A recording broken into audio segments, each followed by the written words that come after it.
Ooh, what's up, Internet? My name's Nerdy. And I'm Clarus. And this is the Nerdy. The Wordy. The Book Club. Hi, everybody. Hey, good morning. Welcome the heck in. Happy Friday. Happiest of Fridays. Happy Superman Day. Happy Superman Day. July 11th. I love that movies don't actually drop on the day that they say that they drop. Yeah, they never really have, though. Yeah, but at least it was like midnight, you know? Sure, but I just mean that, like, people have been seeing this movie for weeks, and... Yeah, I guess. It's that weird thing of, like... But you can't buy tickets to that. You can buy tickets for all day yesterday. You could if you're a Prime member living in the United States. Oh, well, there you go. Yeah, a lot of Prime members are able to see it on Tuesday. But we're not going to talk about that now. Our non-spoiler review is up on the other channel, on the main channel, so go watch that later after Book Club. But for now, dive into Rhythm of War, chapters 57 to 72. Hell yeah. With us, Nerdy and Clarus. Yeah, do it. What's up, everybody? How we doing? Good morning, chat. What's up? How's everybody doing? You should definitely hit the like button.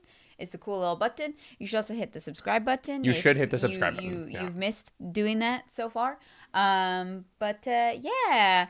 Blues Barros coming in, dropping 10 gifted memberships to the Nerdy Wordy Book Club. Let's fucking go. Thank you so much. God Appreciate damn. you, Blue.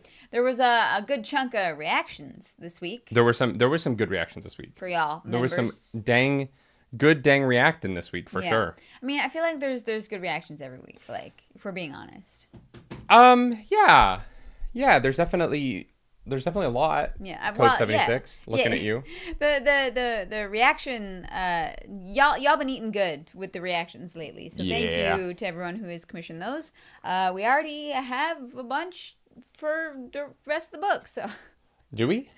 I definitely saw some things in the email that I didn't check. We'll give you that list later. It's fine. Don't worry about it. Yeah, an email. Yeah, because we get from Fourth Wall. Oh, right? I don't even think about that. I wait until I hear from the mods. Thank you, mods. Oh, yeah. Thank you, mods. We appreciate you. Yeah. So before we get into book club today, a couple of announcements. Tomorrow, change of plans for tomorrow. I am no longer going to be doing Clair Obscure for another week. We have decided as a group on my last stream, tomorrow's going to be the finale. So if you want to see the end of Clair Obscure Expedition 33 on my stream, we are going to finish the game. We kind of already triggered the final fight. So we are going to go do the final fight tomorrow, and we are going to fight the final fight. I don't want to spoil anything for Clarus. Yeah, and so, come join us for the finale. Next week, instead of streaming Clair Obscure, I'm going to be exploring the new Donkey Kong Bonanza game. Right. Starting on Wednesday, which means double stream for me on Wednesday. Can't wait for that. Very excited. But, new... Oh, I thought it was Thursday for some reason. No, Wednesday's the 17th, right? Numbers. Maybe it is Thursday. I have no idea. I'll be playing Donkey Kong when it comes out. I'll let you know when that is next week. Yeah. On top of that, on Sunday, there will not be an Evil Baldur's Gate game this week because we are doing our live spoiler chat for Superman. Yeah. We're not able to do it Monday. We usually like to try and give people as much time to see the movie as possible. But couldn't do it Monday this time around. Yeah. So we're doing that Sunday. Yeah. So we are going to do a live spoiler chat. And then on Monday, I haven't talked to Clarus about this. I unanimously decided this by myself. But Clarus is going to be out all day and doing a cool little thing, and I'm very proud of her. Thank you, Tumblr. And I am going to be doing a live crash out about Onyx Storm. So on this channel, I have finished Onyx Storm, and we did say next week there would not be an Onyx Storm book club. We were going to replace it with Tusk Love, and that is still true. Clarus and I are going to do Tusk Love together on Wednesday next week, but I'm going to do a live crash out about everything that drove me crazy about Onyx Storm. Great. And how Love I think that for you. They could have finished, or they could have fixed this whole series with a couple of changes in Fourth Wing. Mm-hmm. It's going to be a crash out. It's not going to be very good content. It's mostly going to be me losing my mind. So if you want to join me for that, I don't know what time that's going to be yet. Unfortunately, I might have to drive close somewhere. So we will find out together. I will let you all know by like Sunday midday, hopefully at the latest. that what the time of the crash out is going to be. Yeah, sure. Might watch that. Just in makeup, like. Yeah. Yeah. I definitely I started Onyx Storm because I was like, well, if I'm going to rip on these books, I want to at least do it accurately, right? Mm-hmm. Like I want to have all the information. And yeah, it's a struggle. Yeah. Unlike this book. This book is great. Yeah. Very much enjoying. I think that's all the announcements. Think so. Yeah. So, also, we figured out Murderbot, so there will be Murderbot reactions coming soon. Oh, great. Yeah. Right. Yes.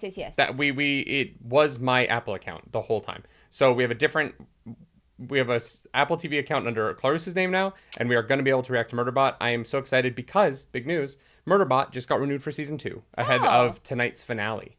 Tonight? Oh my is the God. season 1 finale, yeah. Shit. So we got to catch up, unfortunately. But damn, yeah. Okay, cool. Murderbot is confirmed getting a season 2. So Great. we will be reacting to that. Yeah, love that. We're also going to put up the Patreon poll. It's already up. It is? Yep. Oh, I don't know what's on it. Usually we chat about what's going on. Yeah, I didn't ask you. That's fair. Okay, there is a poll then on Patreon. Do you want to know what's winning right now? This month's movie, because we do have to record this movie before we leave for Calgary. We're going to Calgary at the end of the month for a few days. So yeah, we're gonna have to get that done first. Yeah, currently winning the poll is Final Destination Bloodlines. I haven't seen any. It's a soft reboot. It doesn't matter. Okay, great. Yeah, Final Destination 1 through 5 are like a series, and this is like a new thing in the same universe. Great, that's gonna go well. It's gonna go great. I love how Gladiator 2 is just straight up losing. Gladiator 2 is losing. I'm surprised because Gladiator is one of my top 3 movies of all time. Yeah, but everyone was like, "Oh yeah, Gladiator 2 is fine." So. Mm-hmm. All right. We bought the first Murderbot book, Chris Hazelton. Yeah. But we haven't started reading them yet. No. I don't know that we'll book club them though, so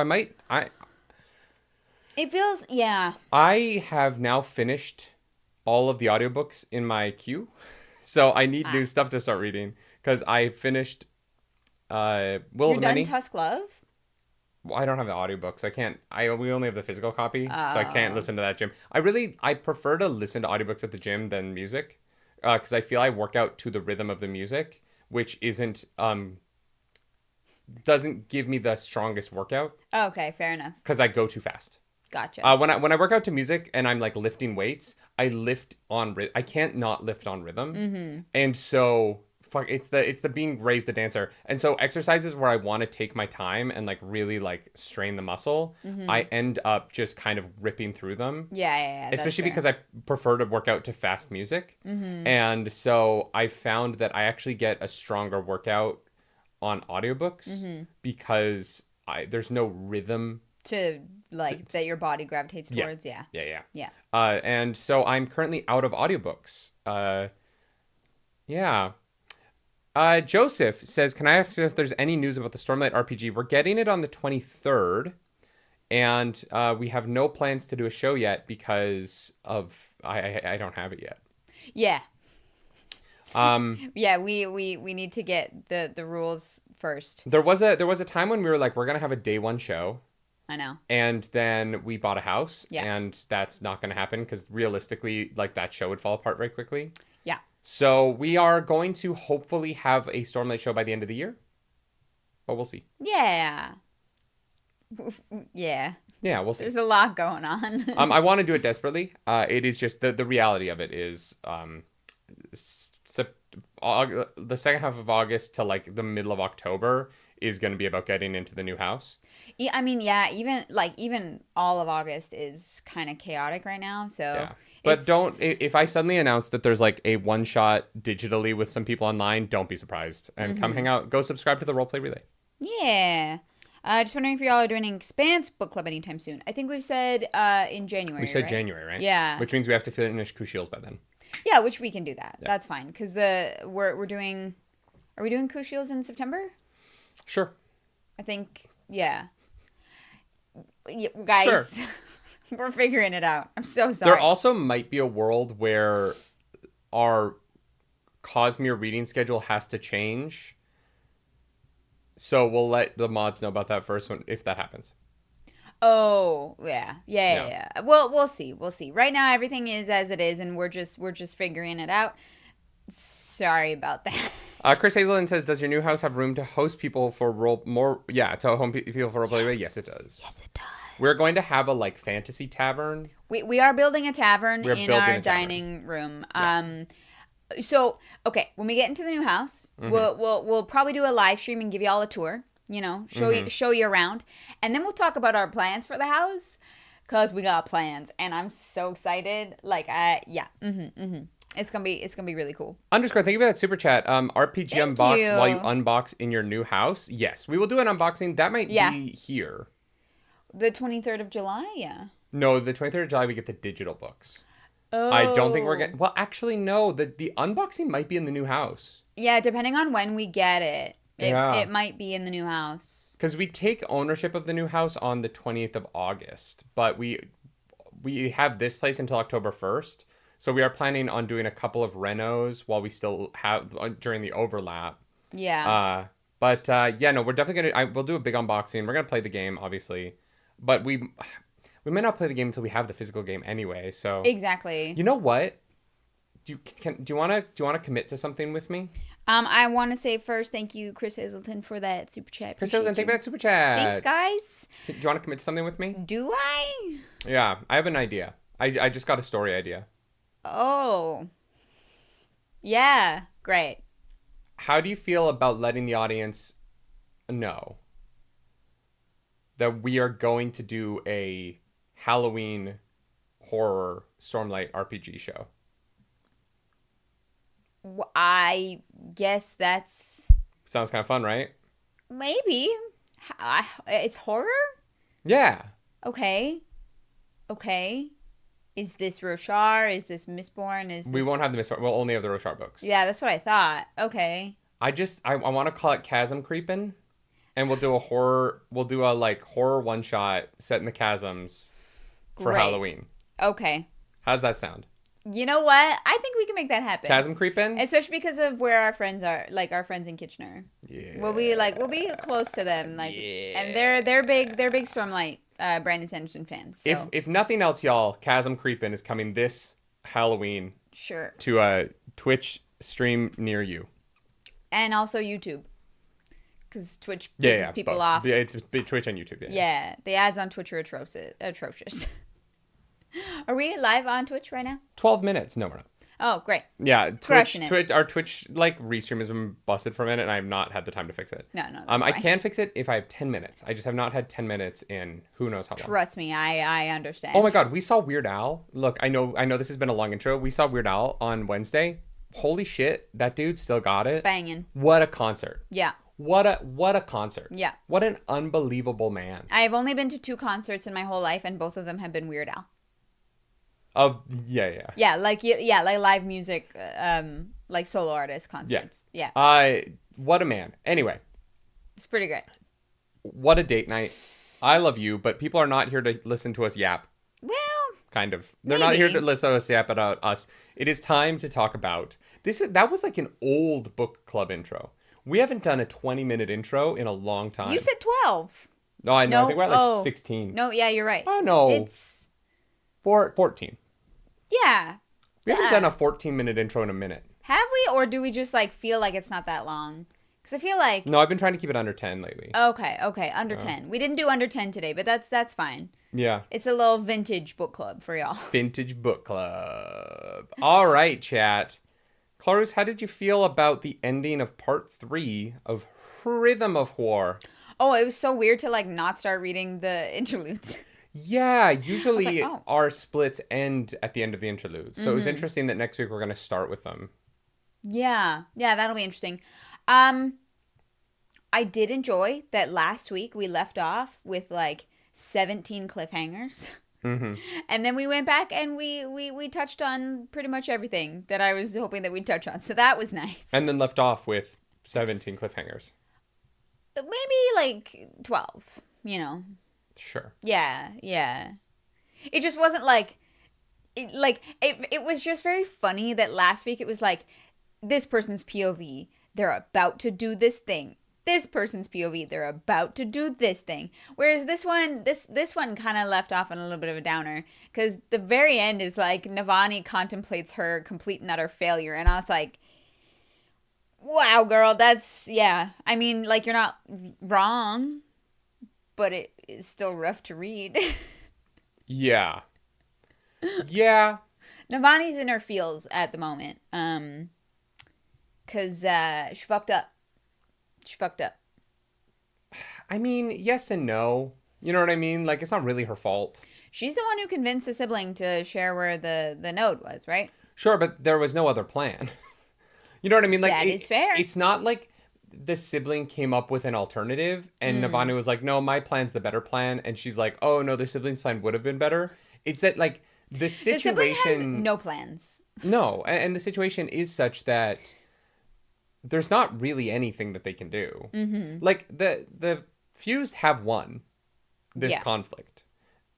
The time it's going to take for them to finish winning keeps getting, like, mildly extended, but this is essentially over. Well, unless... And I'm sure there's going to be some bullshit that pulls it out in the end. Unless, look, Raboniel said, Navani, if you can figure this out, I'll leave. If you tell me the secret, we'll pack up and leave. I don't really care. The tower's great. You know, it's nice to have. Yeah. But this is more important. Yeah, and honestly, like... will Odium let that happen, right? Because, the idea that Raboniel is making that decision unilaterally is... Raboniel's got her own rhythms. Like, she seems to be able to make those kind of decisions with, like, no problem. For herself personally, yes, but Raboniel can't just demand all the Fused and Singers leave. Why? Because Odium would notice, and the rest of them aren't independent of Odium. Well, maybe Odium doesn't care about the tower.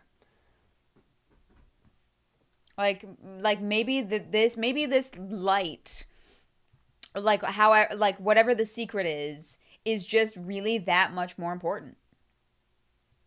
See, I don't buy that. I think it's also just as plausible that Raboniel's a liar. I just don't buy it. Like, I wouldn't buy the book if that ended up being the answer. Because I would buy it. I shouldn't say I wouldn't buy it, because I'd be like, okay, fine. It is interesting to me that Raboniel is somewhat of an antagonist to Odium. Somewhat, right? That there is some push and pull between what she wants and what Odium wants. And that there are Fused with intelligence and capability and power that aren't completely under Odium's thumb. And to lessen her in that way by making her just another stooge to Odium would actually, like, greatly diminish what I think has been a really great character introduction. Because she does stand somewhat independent from him and does seem to have personal desires outside of what Odium wants for them. Mm-hmm. And to take that and make her... Well, no, the light was for Odium... And it's, I don't know. I just don't think that it would be as... I don't think it would be a very satisfying finale if Navani just figures out the light and Raboniel's like, I'm going to keep my word, bye, and that's how this ends. Yeah. I think that I would be like, oh, great. Yeah, sure. You know what I mean? I just don't... And so I don't think Odium is a force that cedes territory very easily. And... Right. So to give up such an advantage because Raboniel said she would just does not feel like this series to me. Yeah. Yeah, I mean, that's fair. Yeah. A mispronounced name says Kaladin and that flying singer already agreed that Odium is unreliable, so even if Odium said he'd leave, I wouldn't believe him. Oh, 100%. Odium isn't the one that says it, though, right? It is purely Raboniel saying that to... that they would leave. Yeah. I don't buy into the idea that Raboniel cares about humans enough to keep her word to them. Mm-hmm. But I like that. I like Raboniel a lot. Well, it is. I do find it really interesting that in a lot of ways, Leshwi and Raboniel actually seem to be on a similar page. Nope. Not even kind of. They hate each other. I know. But it seems like they both have sympathies towards the humans and finding a way to actually end the war. They seem like the only Provided two that Raboniel is that, being honest, yes. yeah, yes, which, like you said, like, that's what makes her interesting. Like, those things, those desires of hers are what make her interesting because they separate her from Odium in that way. And I think that I just find it very interesting that both Leshwi and Raboniel are the same but different. Like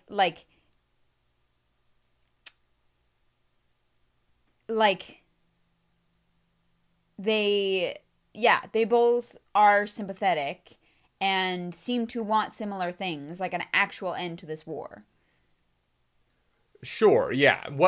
How that end comes about, though, for the two of them is so different that's where I don't think they're on the same page. I don't know how it's different. Because Leshwi wants to win the right way, and Raboniel wants to win no matter what. And, like, that, I don't know to me, what the right way is. Leshwi wants to win this war in a way that is honorable, and, like, Leshwi wants the fuse to succeed in the way that is most in keeping with her idea of honor, right? Raboniel wants to win no matter the cost, and no matter who she has to sacrifice, or no matter what rules she has to break to get there. And so from that perspective, like, they are just so fundamentally different, because Leshwi is like, hey, we are going to fight with honor. We're going to duel you one-on-one. We're going to do this the right way. And Raboniel's like, I am going to unleash a genocide upon your people that will kill a bunch of my people, but that's fine. Well, but no, that's what she did before. But she doesn't seem to be doing that this time. I don't know what she's doing. She's trying to figure out the answer to the light that creates bombs. You know what I mean? Like, she's trying to come up with the anti-light. She might be trying to come up with a nuke. Yeah. Like, she might be trying to destroy Roshar, which is what Odium wants. So therefore, her alignment would actually be with Odium's goals. Sure, but she is not doing it. I actually think that her goals and Odium's goals align outside of his desire to, like, be the only god. What I think is different is that Raboniel is not doing it for Odium. Mm-hmm.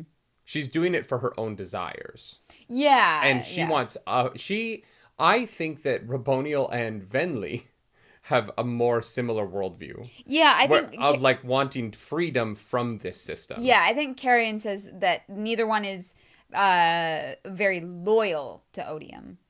Yes. Which, for Leshwi, Venli, and Raboniel, I would agree for all of those characters. I think that they are all disloyal to Odium. Mm-hmm. But I think that's the only thing they're on the same page on. Mm-hmm. What that means and how they want to go about being disloyal to him is so different to me that I don't think they're truly on the same page about, like, how they want to behave. Mm-hmm. Which is why I think Leshwi, he went in the fight with Kaladin, like, lets him go fuck up her plans. Like, I think Leshwi doesn't care that much. She's, like, at the tower chilling. She's not in armor. She's in her fucking, like, PJs, like, hanging out on some fucking cliff, just being like, Raboniel's gonna do shit. I'm gonna chill. I'm not gonna help that hard. Yeah. I'm not gonna be dressed and ready to go. Yeah. If Raboniel needs me, I will do the bare minimum, because fuck that bitch. Yeah. Like, Leshwi really has fuck that bitch energy. And you know what? I'm proud of her for it. I just kind of get the vibe that, like, it's almost two people who dislike one another because of their similarities, you know? You know, when some people are, like, too similar in certain aspects and therefore, like, do not get along? I just think they have such fundamentally different worldviews. It's not really a personality problem. Yeah, I'm not talking about, like, their worldviews. Right, but I'm saying that is the sticking point between them, is their worldviews. That's the thing they can't get over. Mm-hmm. Right? Like, it's the, like, two people with, like, straight up religious, with like, extreme religious views, but different religions. They're never really going to be able to work that out. Right? In the way that two people with moderate religious views can be friends. Mm-hmm. Yeah. Anyway, should we get to the first chapter? Yeah. Leshwi is quiet quitting. Absolutely Code 76. Quiet quitting? Yeah. I don't know what that means. You are the least online like social media person on the planet. You might be the like least in touch with the internet culture social media person I've ever met.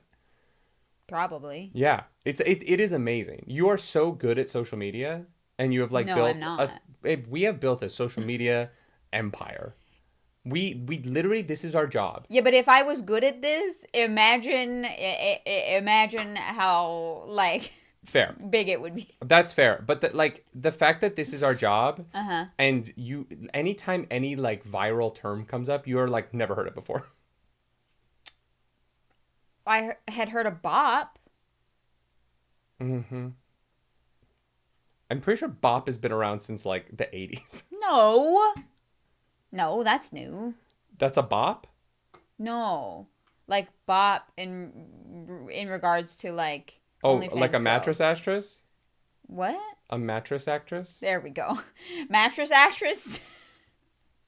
Anyway, yes, Leshwy's quiet quitting, and Clark doesn't know what that is. I have no idea what that is. It's like when you're like, it's when you're doing your job, Uh-huh. but you do so little that you're like trying to get fired.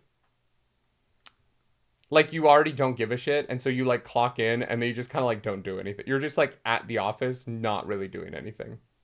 Okay, sure. Yeah. It was a problem during COVID. Oh. There was the rise of quiet quitting. I just figured that like most people did that because if you're good at your job, you just get given more work for the same amount of pay. Sure, but this was like a trend. Sure. Yeah.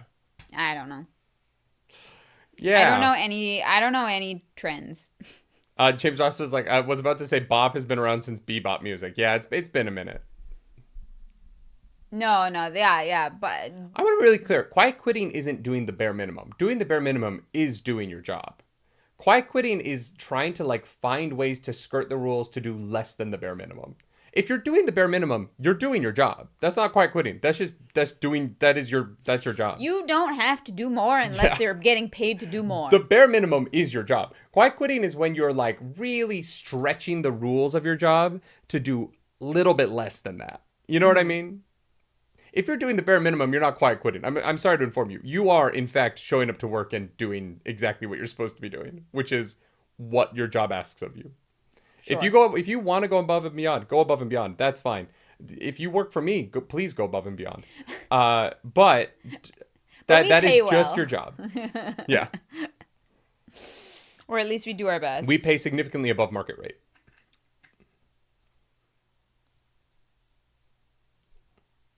We do. Okay, yeah. Okay. Oh, okay. Okay. So I didn't say anything. Chapter 57. Rhythm of War. Do you have it pulled up? I don't have it pulled up. I don't remember how this started. Oh, you don't have it. Oh, you're waiting for me. I wasn't waiting for you. I was just talking to you. Yeah, so chapter 57 is Child of Odium, and we go back to Eshonai. Oh, right. Yeah. Guys, More throwbacks. these flashbacks are straight up filler. Kind of. These flashbacks could not be less interesting to me. Well, and I think that they're here to try and make the reader a bit more sympathetic towards Venli, but I don't really want that. I want her to be a character who like kind of sucked. There are many times where I said Venli is the fucking worst. Yeah.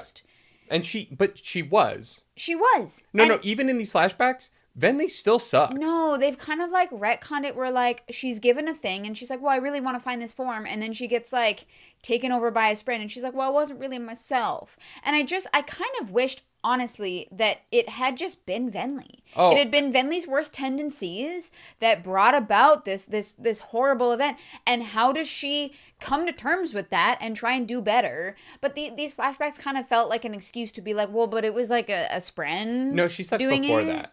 The jealousy shit between her and Eshonai is so childish and stupid. Yeah, but they are children, kind of. Like, they're like 20. I understand what you're saying, and I understand the trope of it. Yeah. The thing to me about the Venli Eshonai stuff that I find frustrating is that it feels like petty teenager humans. And True. They feel like a different culture in every way. Yeah. Except that Venli and Eshonai are just your average mean girl, like high school, like sisters struggling because one of them is like a mean girl and one of them is a nerd. Mm-hmm. And if you hadn't fleshed this out in this way, in my head, their culture in adolescence is very different. And I was like, oh yeah, they're the differences between them and the Alethi are these huge things. And the more time we spend with them being petty teenagers, the less culturally unique they feel in a way that, sure, makes them more relatable. And I totally get that argument. But there's so little narratively going on in these sections that all it's doing is being like, they were two sisters who didn't get along. And, like, and then one of them got the other murdered. And you're like, oh, okay. Well, and like watching their mom, you know, decline was sad. But we already saw her when she's kind of like we already kind of knew her story as well. I didn't really need more information, at least up until this point. Maybe there is more maybe there's information further down the road. Maybe these go somewhere. The flashbacks are kind of just like, okay, more words. Well, and like as much as I like the action of this week's reading, all of part 3 just sort of feels like stalling out the book to me. It feels like the part 4 in Oathbringer, just with better action. I don't know. I think that the tower is far more interesting than sailing through Shadesmar. I think it is more interesting, but in terms of like momentum, it is a similar problem of it is just characters not doing things because they don't know stuff. And I think that Yeah, but at least they're, like, trying to figure things out. Sure, but they're also trying to figure things out while they're in Shadesmar. They're just trying to get to a place so they can get back home, but they're not, like, I think what, for me, the distinction between the two parts, why I think this is more interesting to read, is watching Navani get new information and how does she deal with that and how does she experiment with that and what that means for the world as a whole and for the possibilities of the future and what the fight in the future looks like. Whereas the sailing through Shadesmar stuff like wasn't very interesting reveals. We just kind of got to see more of the Spren in Shadesmar, which was like, I didn't hate it, but I do enjoy this section more. If we're not counting, like, the flashback stuff. I agree with parts of what you're saying. My problem with the way that information is delivered in this section that feels very stally to me isn't the Navani stuff. It is that so much of the information that's revealed happens in reports to people who weren't there when the action happened, right? We get, like, Dalinar receiving reports about the tower. And, like, there's a way where, like, we could have just been with Lynn on the scouting of the tower. And we would have gotten the same information from the character who did the thing. But there's a lot of this section, part 3 of this book, that is like, Dalinar is like sitting around and someone shows up and is like, nah, nothing going on at the tower. It's crazy. And he's like, oh, okay, well, that's weird. I think there is something going on at the tower, but I go back again. Yeah, but that only happens like twice. And then the rest of the chat, like that's like, you know, like one small paragraph. And then the rest of the paragraph is Dalinar meeting Taravangian or Dalinar flying through the storm. Right, but the Taravangian conversation, very interesting.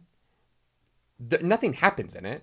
Like Dalinar doesn't actually get any new information from it, right? Dalinar knows more about the situation than he lets Taravangian in on. So it's just a very interesting conversation between two men about how they feel about a situation, and Dalinar revealing he's not going to kill Taravangian, right? Uh-huh. But there's no like there's no like forward progress from it. It is a scene between two people that. I'm just saying that Dalinar stuff is not exclusively him getting reports that nothing is happening at the tower.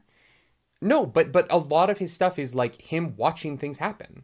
Even the Yasna stuff, the Yasna goes to battle scene, which is great, and we'll talk about it. Yeah. He's fantastic. Yeah. But the Yasna Hoyd Ruthar bit, yeah, we get that from like Dalinar watching it and not wanting it to happen. Right? We get a lot of the POVs in this, especially in the Dalinar stuff, of him being like, all right, well, they're off at war. I'm going to sit here and think about how I can be a better bondsmith. And and then we do get like the great Dalinar scene of him flying over the earth, seeing things, and he finally finds out at the end through this magical storm power how things are going at the tower because he saves Kaladin, and that scene is really great. But all of the Dalinar stuff to me in this section is waiting for him to get to that moment so that we can move the book forward. I honestly disagree. I quite liked the Dalinar Yasna like war perspective in this section, even though I don't think that in terms of plot pushing forward there was a lot happening. I was really glad that it was there. Then you're not pushing back on me at all. It's all very interesting. It's like it's cool stuff. It doesn't move the plot forward. You just said exactly what I was saying. You started this section of the conversation by saying all Dalinar does is sit there and wait for reports to come from the tower. But that's not to say that it's bad. And I'm not saying that's all he does. I'm saying that like this is a section of the book where I'm not saying that it's bad stuff. Or that, like, the scenes aren't interesting. They are. The scene between him and Taravangian is a fascinating character study moment in a book that is very fucking long, right? Yeah. And so if you want to have those scenes, what the side effect is that the pacing of your book is going to feel weird. Because it's like, okay, why are we watching Yasna go to war for the first time, right? Like, why is that important to this book? I can give you many reasons for that. But Yasna isn't a POV character in the book until that.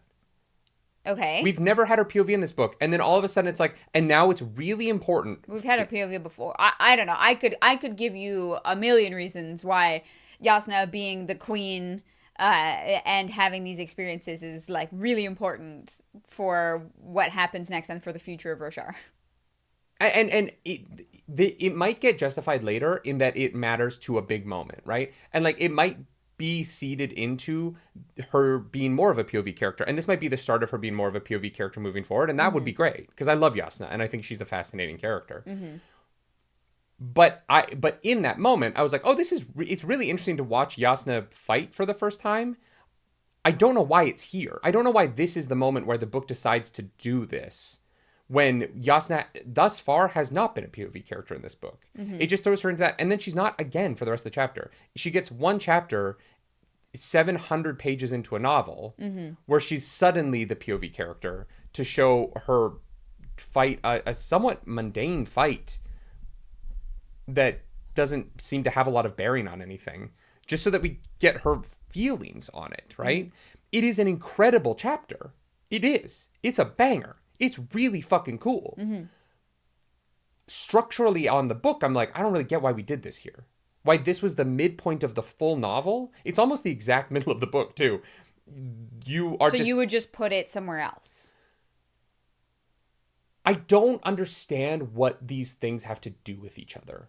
It's just what's happening at the same time. I know, but I understand that. But why write it that way? You know what I mean? If you're going to write it that way, there has to be a reason. And to me, the reason for why these events are being focused on at the same time, the Eshonai flashbacks, the Venli flashbacks. The flashback. I agree with that. I don't. But I'm saying that like these individual chapters of this week are all very good. They're all very good. They're all cool. They're all cool ideas. They're well written. There's interesting lines that I'm just like, oh, there's banger lines this week. Side by side, I couldn't put together why part 3 is this. That's the argument that I'm making. I can't figure out what part 3 was about. Okay. As a like, if you're looking at it as like a 5-act structure, right? I can't tell you what this act is. In the structure of a story. I can't figure it out. I don't really know what these pieces come together to be in this book in a way that I'm genuinely surprised by. Because I thought that even the Shadesmar section of Oathbringer, I understood what part 4 was. I understood why we were stalling out in different plot lines because it was so emotional and character driven. And here, the stall out is not because things aren't happening, because they, like you say, like they are. It's that the events and the character motivations and the themes of this section didn't really coalesce into anything for me. I was more confused by the choice to put these things. It kind of felt like you just said, these things are just what's happening at the time. And that's that to me is like, I don't need a play-by-play of a war. I want you to tell me the like story of the war, right? And this felt a little play-by-play to me, honestly. All right. I'm not sure what that means, but mispronounced name. Thank you so much for the super chat. The flashbacks don't make Venli sympathetic. They show how much Venli sucked and therefore can demonstrate her growth. She still sucks, but sucks less. I don't know that she sucks less yet, but she could suck less in the future. No, I think that she's on her way there. What I mean by what I said is that when she goes out into the storm and she changes, she doesn't change like visibly, but like she can't attune the rhythms for a bit and she acts different. And to me that feels like, oh, something else is influencing her and has changed her that she doesn't have control over, and therefore it's less her fault. Yeah, but that's true of all of the form. That's just like singer life, right? No, but she but it feels like the way that it was written, she had someone take her over, and like she had trouble accessing like the rhythms, like she has different rhythms, like she's not hitting them properly, like there's like, it feels like it has taken away this is who Venli was and kind of turned it into this is what a spren kind of made Venli do. But that's how every form works. That's just how they're like from book 2 we've known that when they change forms, they are changed by the forms. Yeah, but there's a difference between Void Spren and other Spren, right? The Void Spren genuinely like take them over and force them to do other things. No, the Fuse take them over. Void Spren don't take them over. No, the Void Spren, when they go out into that storm, they are changed like drastically, like in who they are as people. Whereas like between so same when they take maid form. They just laugh have about different impulses. This whole book so far. They're still the same. They become vapid and like stupid and no, they're still the same person. There's still aspects of them that make them who they are. Otherwise the singers then have no personality, no sense of self. Like which that would be weird. I wouldn't understand. It's why Venli doesn't. It's why like when we meet Venli in Words of Radiance, she like doesn't want to change forms because she doesn't want to lose and I what understand she is. that it influences you, but it doesn't change who you are as a person. I mean, on some level, it does. Yeah. I guess sure. I guess that's boring. If you're a character who like is if you to use a kind of crude analogy, but like if you were asexual and you walked out into a storm and you took a spren into your body and suddenly you wanted to fuck all the time, that would be a pretty drastic change to who you are. Yeah, but that's basically just changing your hormones. That's not changing your perspectives on the world and how you interact with other people and what makes you you. There are girls who get off birth control and immediately break up with their boyfriend of 5 years because they realize that their hormones change and this person they say they've been in love with and living with, that their hormones change and they're like, I cannot be around him anymore. Yeah, I don't think that changes you fundamentally as a human being. I think that's a pretty big change. I think to spend 5 years in a relationship with someone and then because your hormones change, you leave that relationship is a pretty fundamental shift. I don't think changing how you feel about something or someone changes you as a person. That's all we are, is how we feel about things. That's like the fundamentals. So then the singers and the listeners have no individuality. They are what they are based on whatever spren they have inside them and nothing else. Not nothing else, but I think that it makes up a huge part of it. Yeah, I think that it is an interesting thing about them that Brandon Sanderson has not really explored. Is that the fact that like they do kind of have to like they change their forms, but they also change their personalities when they do, and that drastically affects them. So much so that Venli like openly mocks people in certain forms because of how ridiculous they're behaving. Like that's just a part of the uniqueness of their culture, right? Yeah, just kind of, honestly, I kind of hate that. Yeah. Rishi, welcome to the Nerds Radiant. Thank you for joining. This is the reason the book is so divisive. Yeah, I feel that. Well, I think my rant earlier. Blue, thank you for gifting 20 memberships to the Nerdy, the Wordy, the Book Club. Damn, holy shit, Blue. Let's go. You are a ridiculous person. Blue, thank you so much. That's lots of new radiance for this war. Yeah. Because we're gonna need it. We're gonna need it to take the tower back.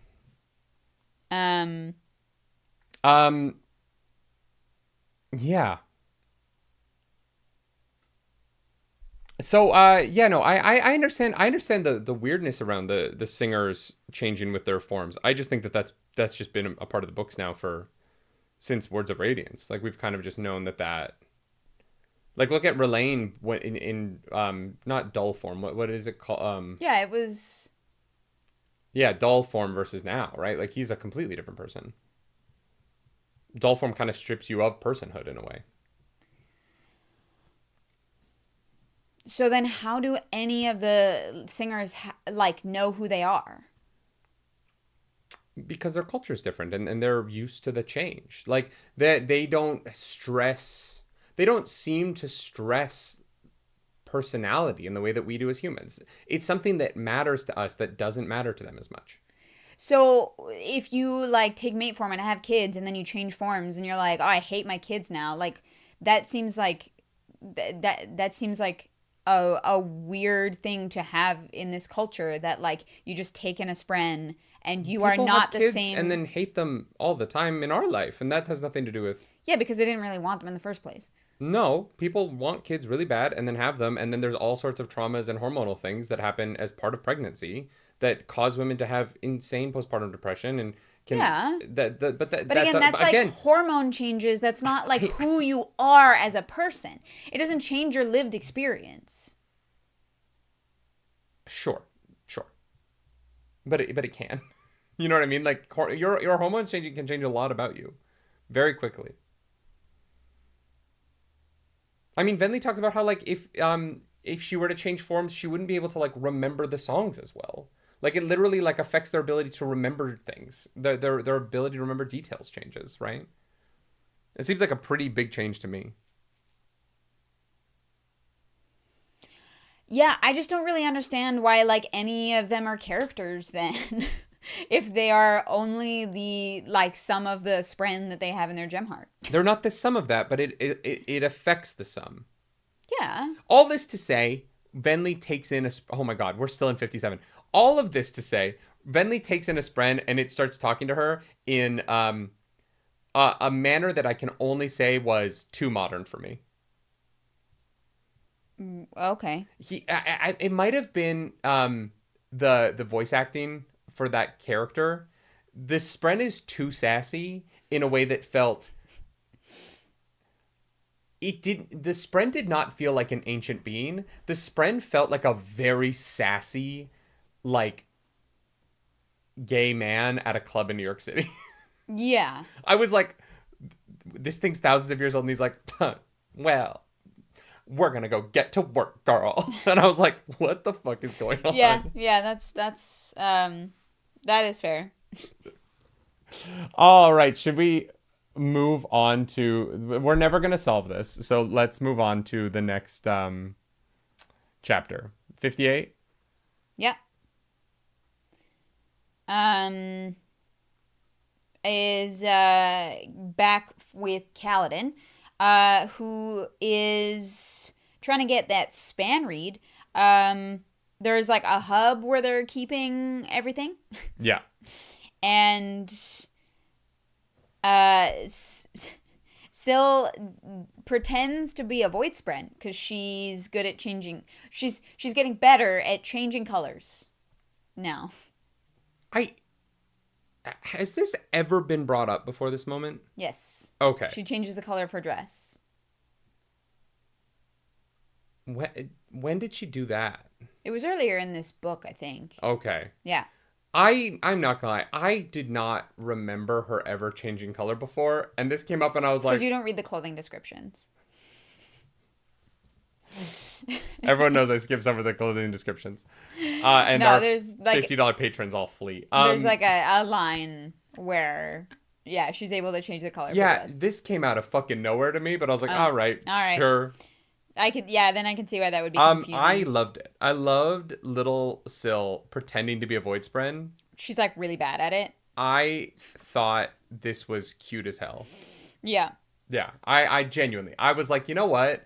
Syl trying to be a void spren and like being like a little demanding little like, you know what I was picturing in my head as I was listening to it was Marvin the Martian like being demanding of Bugs Bunny. And Bugs Bunny's just looking at him like, Like, what? Sir? Great scene. Like, truly, truly a great scene. They break in. Kaladin steals the span reed. It was very Mission Impossible, where he's, like, in a ventilation shaft, and he, like, uses his reverse adhesion to pull the span reeds up. And... Reverse adhesion? Yeah. I think he just uses adhesion. He's like, I need this thing to adhere to a span reed nearby, and it, like, brings it. Yeah, that's the reverse adhesion. Adhesion is when he takes something and he sticks it to something. Reverse adhesion is when he... Am I crazy? I don't know what reverse adhesion is. It's the same thing you used to open up the lamps in the fucking hallways in the previous section. Wouldn't reverse adhesion be unsticking something from another thing? Yes, technically, but in the world of this book, it's reverse... Oh, it's a reverse lashing, sorry. He uses a reverse lashing. Yeah. Because those are the ones that work. Lashings don't work, but reverse lashings do because they are based in adhesion. Yeah. Which is why I called it reverse adhesion. Okay. Like the arrows in book 1 where he pulls the arrows out of the air into... Yeah. So he uses his reverse lashing to pull the span reeds up into the ventilation shaft. And they dip out. That's it. He steals span reeds. Basically. But he does it in a very, like, Ethan Hawke kind of way, and it was cool. Yeah. He did the thing he Ethan said he Hunt, was not going to Hawke. do.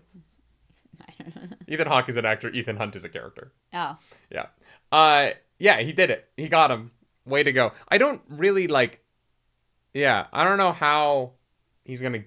He doesn't get them to Navani, right? Nope, because the sibling's like, hey, they found a note. Hello. Right, and this is where they found the note on the outside of the tower. Yes, that Venli accidentally pointed them towards. Kind of. A little bit. Like, not really. She just facilitated a conversation where they figured it out. Yeah. Yeah. They would have found it. Yeah. Soon anyway. Like it's not her fault, but... Well, and if you just think about it realistically, the amount of manpower that Raboniel has... Mm-hmm. Like, it's kind of unreasonable to think that the notes aren't going to be found. The one that's in the room that you could only open with Stormlight... That's why Navani is like, yo, sibling, like, you really gotta, like, tell us where they are. Because they're gonna find them. Like, it's gonna happen. The sibling is very naive. And so the sibling is this little pulse of light in the wall that leads Kaladin around to another fight.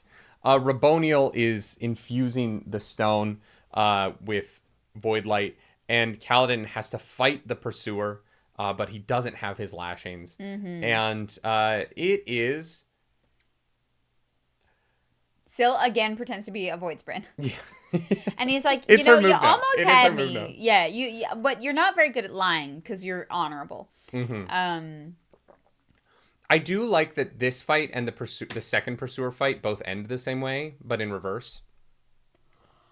Because this fight, like, Kaladin leads the pursuer I didn't think about that. He's like, he's fighting the pursuer, but he also, like, is, like, touching the wall, and he's like, sibling, I need you to lead me to a room. So here's a plan. With no way out. Yeah. And I'm very curious how I'm curious how the pursuer got out of that room, but he leads him to a room, and he shuts the pursuer inside the room. Later on, the pursuer shuts him with a pot lid over top of the well. Yeah. And I appreciated the symmetry. The symmetry of these two fights. Yeah.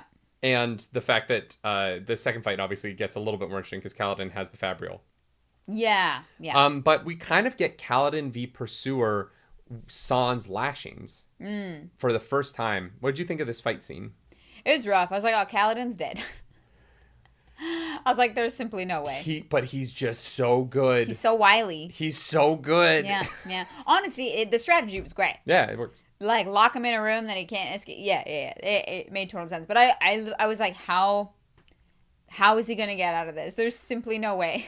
The book really relies on the idea that no one else is going to join the fight. Like, Brandon Sanderson has taken the meme of the group of people fighting the hero one at a time, but he's just made that the, like, lore. He's been like, actually, no. In my world, You raise your spear and you challenge them, and then you 1v1 me, bro. like this. If the fuse were reasonable and wanted to win, they would have. If they actually gave a shit about winning, they would have. Maybe. The only reason they didn't win here is because Raboniel is like, I gotta let the Pursuer do this ridiculous dance bullshit. And I have to let him fight one-on-one. There's so many people around. Like, they have the whole fucking tower.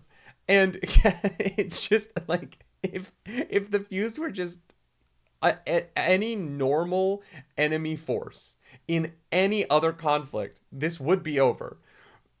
But they're ancient and they have this dumb idea about honor, even though they don't worship honor anymore. And so they're gonna lose this war for the dumbest reason, which is they just decided to. There's absolutely no reason why Kaladin should be alive right now. Yeah, I mean, there aren't, like, I don't think there's, like, a ton of Fused around. Maybe this time, maybe not. Yeah, in this the second time, yeah, there's dozens of them just watching. Well, yeah, because the Pursuer is like, no, he's mine, right? Like, I have to be the one to kill this fucker because he killed me. Again, I get that 100%. It's unreasonable for a military force to be like, we are going to jeopardize the entire mission. But the lore of the Pursuer is so important. Nicholas Reed says, when you live forever, you have to make your own fun. And that's what it is, 1,000%. Again, this isn't, like, terrible. I'm not saying, like, this is bad. I'm just saying that it is very funny. Yeah. Like, when it was the Sky Battles and it was, like, 50 on 50, I was like, okay, yeah. Otherwise, this just becomes a mess and it's impossible to write. Yeah. The second time this happens with the Pursuer, it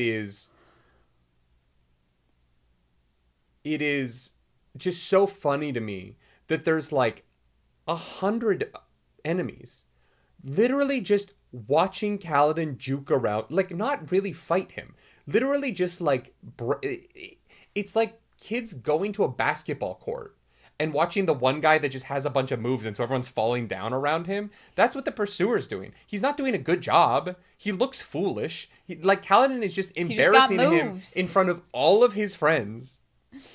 Yeah. Someone said, Nimvin says, it's not honor. The Pursuer's tantrum response is that he makes everyone follow. No, I'm not talking about the Pursuer is following honor. No, we mean, like, the 1v1 me bro with, like, Leshui and Kaladin and the Windrunners and the Heavenly Ones, like, in, like, the actual, like, fights in the war. The Heavenly Ones seem to be following the rules of honor, even though they don't worship him anymore, which I find very interesting. Yeah.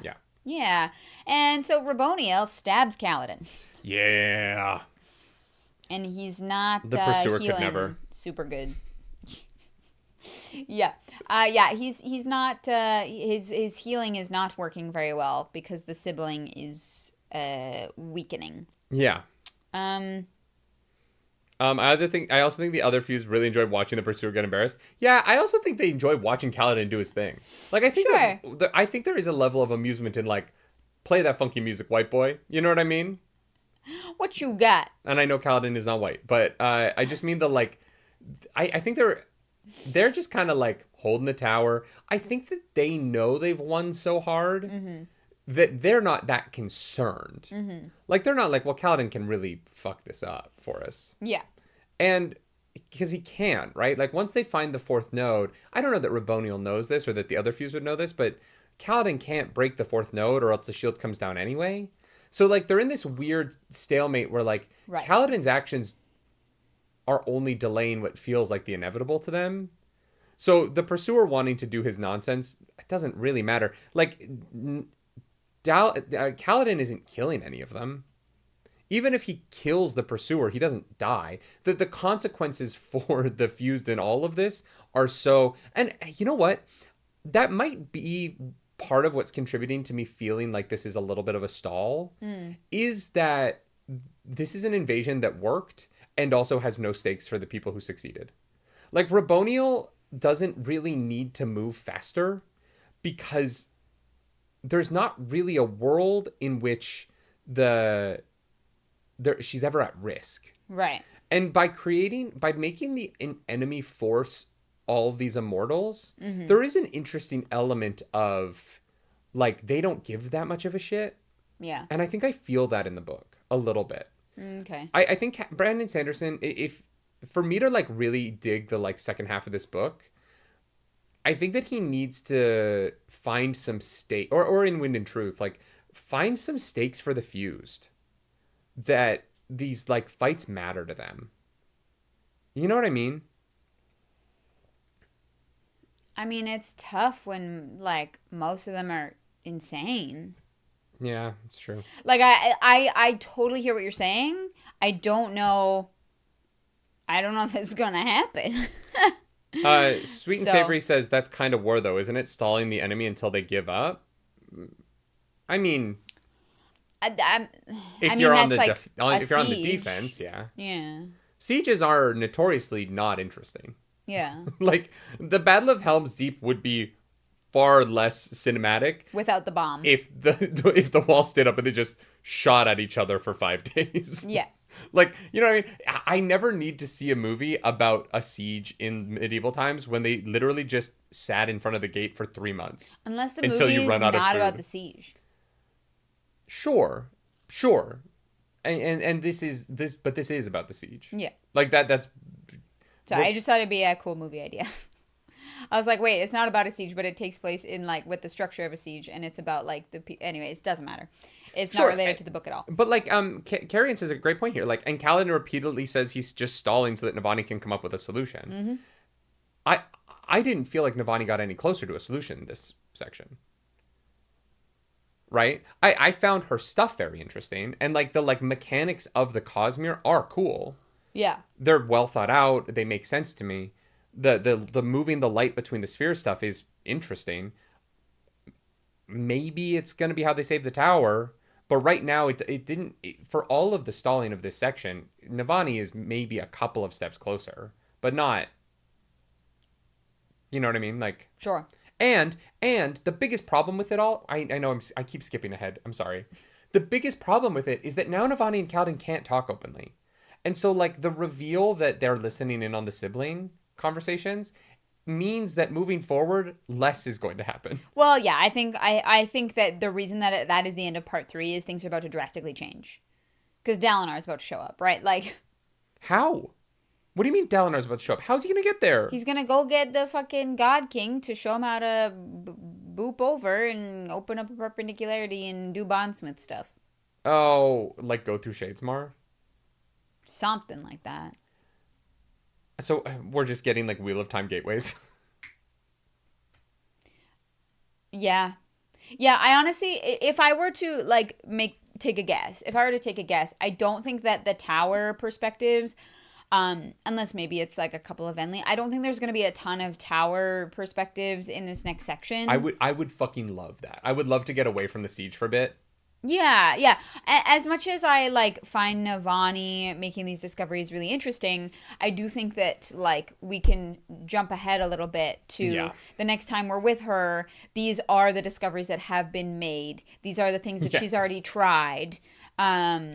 If I were to hazard a guess at the next section of this book, I think it is going to be less of the tower, like, inside of it. I would be really into that. Mm-hmm. Just because right now, like, unless Kaladin is able to wake up the Windrunners somehow.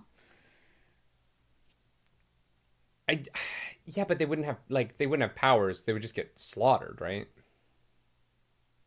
Yeah, I don't know. My thing is, I would love to get away from the tower for a bit, because I don't need to play-by-play of every experiment that Navani tries. I just don't.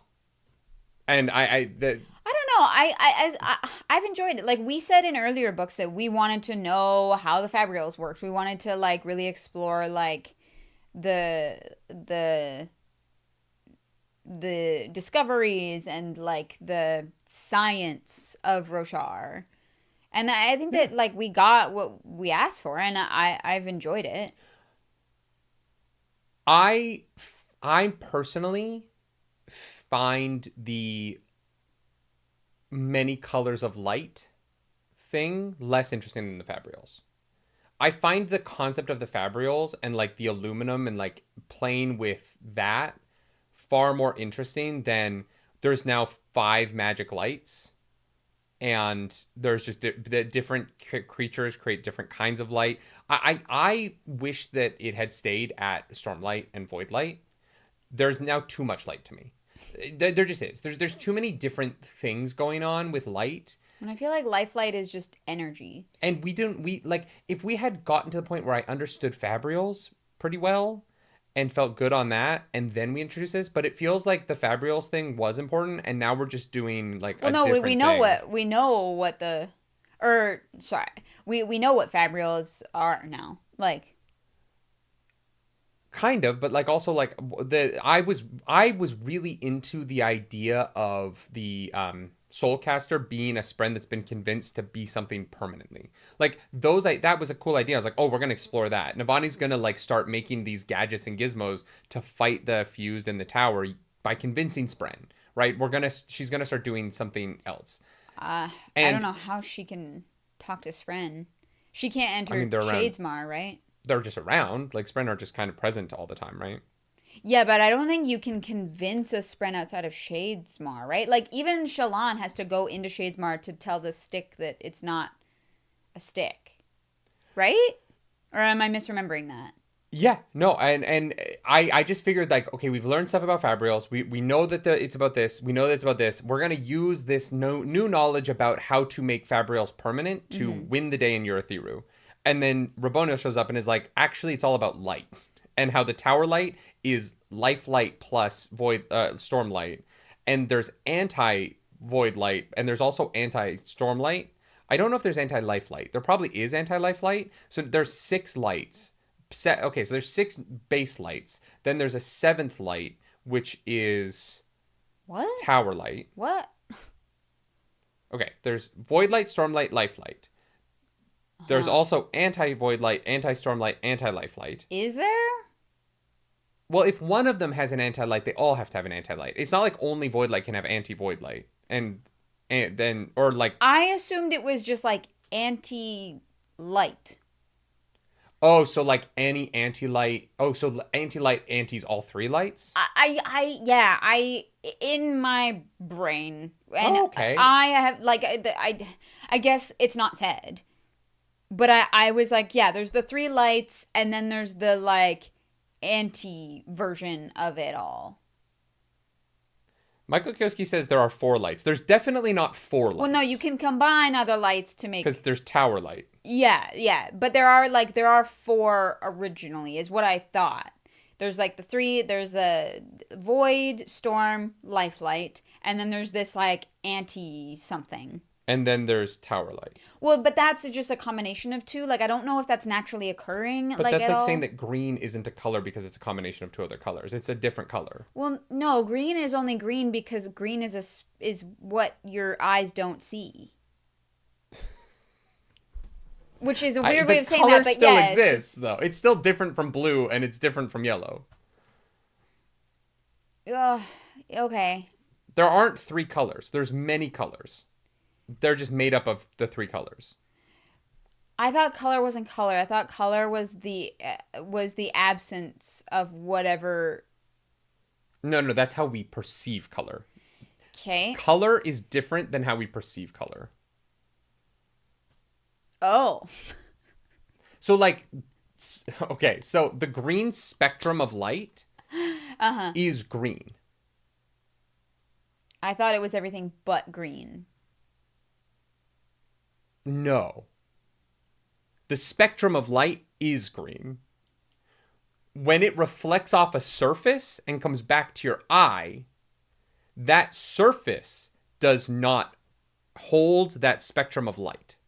And so the green light reflects off of it, and that's how you see green. But the spectrum of light is green. So when you're painting a wall, you're painting it something that reflects green. Okay, James Ross, thank you for that super duper chat. Okay, fun fact. The split light experiment is similar to a real-life discovery of infrared where light was split Then a thermometer was placed in each color to see which had the most energy. A control was put next red but got the hottest. Sorry. Put next to red? Wait, sorry. A control was put next red but got the hottest. Yes. Yes, different Next colors of to light, red. because of where they exist on the spectrum of light, have more energy in them than others. Yeah. Yeah. Okay. But so the light is actually the color. What it reflects off of is how we see color.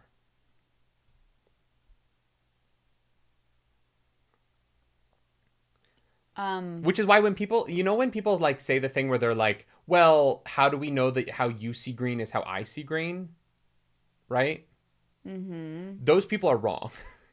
Because they are only talking about the reflection part of the color idea and not the fact that the color of the light is the spectrum band that does look the same to the majority of people. Obviously, some people have different color imbalances, but the majority of people see color the same way because the light that is being reflected is that color. The surface... So if life light looks slightly green... Yes. It is actually green. No, it's a thing that reflects No. green. The life light is green. Because light isn't a reflection. Light is what is being reflected. But they're hypothesizing that the light is not actually light. Oh, right? And that is a whole... Yes. Okay. Yes. That is a whole other thing. But in this case, the light is green. Okay, yeah. Or in this right. case... In this case, actually, like, what it is that the what is being... The white light is being blocked by something that is only allowing green light to pass through it. Right. But now they're thinking that light... That oh my god, that void light, life light, and stormlight are not actually light because they have mass, technically, right? That was in the book, right? They believe it to have mass. Yeah. Right. But Navani is like, but light exists all around, so these things are maybe not light even though we call them light. They just give off light. Yes. Yeah. I don't know why you guys are calling this math. This is a lot of stuff. But like... I don't... Joseph says, you guys are great, but every time you talk about maths, I get a nosebleed. This is not math, though, right? Yeah, no. We haven't brought up any numbers at all. Yeah. This is more like physics, which I guess is kind of math, but not. Chris Hazelton, thank you for that super chat. Math is numbers. We all see the same frequencies, but hues are all in the brain and can be interpreted differently. I understand what you're saying. I do understand what you're saying, but the evidence is to the contrary in the fact that the way that colors are described leads people to believe that people don't see unless you're red, green colorblind, but people don't see purple and their brain processes it the way that mine sees green. We have yet to find any evidence that is the case. Oh, really? Frey says, sorry, nerdy, color is math. I don't understand how it's math. Math is numbers and science is science. Well, that's why you take math class and you take science class. So they're not the same if you want to be really pretentious about it, everything can be boiled down to numbers, which is why computers are able to do as much as they are. Fundamentally, because anything can be boiled down to numbers. Or anything can be boiled down to letters if you take Roman numerals instead. Which are numbers.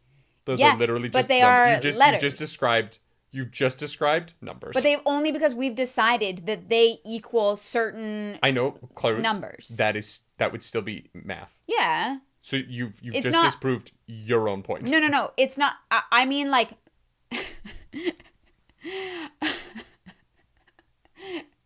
I mean, it is only numbers when we decide collectively that we have given a value to a couple of strokes on a page. That doesn't change the fact that everything can be boiled down to numbers. All right. Kaladin locks the fucker. And Raboniel is like, you can go. We'll deal with you later. Pretty much. we get Venli going to talk to Rlain. They have kind of a sweet, an oddly sweet couple of moments, surrounded by some real awkward tension between the two of them. Yeah. And Rlain being like, I am not Team Odium, and I'm gonna fuck shit up. I think that Rlain is gonna have some pretty heroic moments by the end of this book. Yeah, I think so. And Venli is like, it's so good to see you weirdly, even though we're not close. But it's emotional. It's nice. Yeah, I mean, like, they both, each of them thought that they were the only ones left. Yeah. Of their peoples. Mm-hmm. It's, yeah, it is definitely uncomfortable in moments. Yeah. As it would be, right? Like neither of them can really trust the actions of the other in the intermittent time. Yeah. And I think that that's such a, there's a few things Brandon Sanderson has done so well in these books, in this book in particular, because so much of it is these sort of like charactery moments. Some of them have been so strong, like the Gavinor moment we talked about last week. This to me was a really strong, like, discussion chapter. Again, it's not really, weirdly, it's not like about that much. They don't like get into it. You know what I mean? They don't have a big fight. It's not this like argument where like these two characters are throwing their worldviews at one another. Yeah. It's small. And I really enjoyed the smallness of it and just sort of the reality of these two people kind of realizing some of the mistakes that they've made, the ways they've changed since they last saw each other. Yeah. And the beauty of like coming together over a shared cultural history. Mm-hmm. And Rlain is like, hey, you need to get me out of here. Yeah. And so she's going to set him up with Liren, and Rlain is going to take care of the... Well, no, Venli is like, goes to Raboniel and is like, I want that guy. Yeah. I'm going to take him. I deserve him. He's my prize. And I was like, okay. Wow, that's forward, I guess. She doesn't say prize. She's basically like, we're the last two listeners. I'm going to fuck that boy. That's not what I got out of it at all. What do you mean? I did not get anything sexual about it. Oh, really? I thought she was like, yeah, no, we're the last two. Like, we're gonna have some babies. No. Yeah, she's like, we're the last two listeners. Yeah, and she wants him around. I'm gonna take that one. Yeah, not that to one's fuck coming him. With me. There is not one sexual thing about Venli. No, because she's not in mate form yet. But she used it. I thought she used it as a ruse. No, to be like, yeah, Raboniel, I'm gonna. I want him around because he reminds me of my people. He's like my history. We're the last two. I want to hang with him. The last two listeners vibe was very much like, we're the last two left.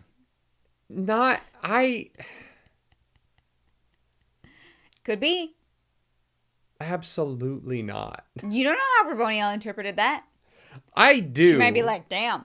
Raboniel knows Venli well enough to know Venli has, like, not a fucking sexual bone in her body right now. Because she doesn't have a sexy spran inside of her. Also, Venli's partner's dead. Venli's partner? Yeah, her like, boyfriend. She had a boyfriend? Yeah, what was his fucking name? It was like Utkarsh or something. I did not know that Venli had a boyfriend. Yeah, in Words of Radiance. Didn't she have a guy? I don't know. That is news to me. Demid, that was his name. She did have a boyfriend? Yeah. Venli had like a partner in crime. I just thought they were friends. Her once mate. They were, well, I don't know. I don't think they ever actually mated. I don't think Venli and her partner ever mate formed. I don't think they ever fucked. I think she had a, like... Well, no, a once mate is someone that you mated with. But I don't think that's what they were, actually. I think that You thought they were lying? No. I think that they had the relationship of two scientifically minded people who shared something. They were mated, but to me, you can be mated to somebody. You can be in a relationship, someone that is intimate and romantic, that is about your shared interests, right? Yeah, but I don't think that the listeners have that. I think that once mates are people that you mated with in mate form. Do they mate? They mentioned being in mate form. I guess, yeah. I guess she boned down at one point. Yeah. Are we going to get that flashback? Is that going to be Brandon Sanderson's first smut? Wow. Is Venli fucking in the middle of a storm after taking mate form? Yeah. Well. Gonna take a lot to drag me away from you. No, I think the first smut that we've had is like Dalinar basically like salivating over Navani's painted nails. Down in Africa. That was some smut right there. You need to read more smut if you think that is smut. I'm saying it was written like smut. I think that was just horniness. Yeah. That's not smut. Sure. That's not smut. Onyx Storm. Now that has some smut in it. Is it good? No. We'll talk about it on Monday, chat. Great. Love that. Since I'm here by myself and I need to spend time with somebody. Yeah. This is where Mraize gives Raboniel Lift as a gift in a cage. Okay, Dr. Seuss. Lift as a gift in a cage. It's a Roshar bedtime story. Lift as a gift in a cage. It's so funny. I want that on a t-shirt, but I don't because it's like so weird. Because it's about a child who's like been captured and imprisoned by. That'd be a weird, yeah. And like sold as a means to get Mraize. Not sold, a gift.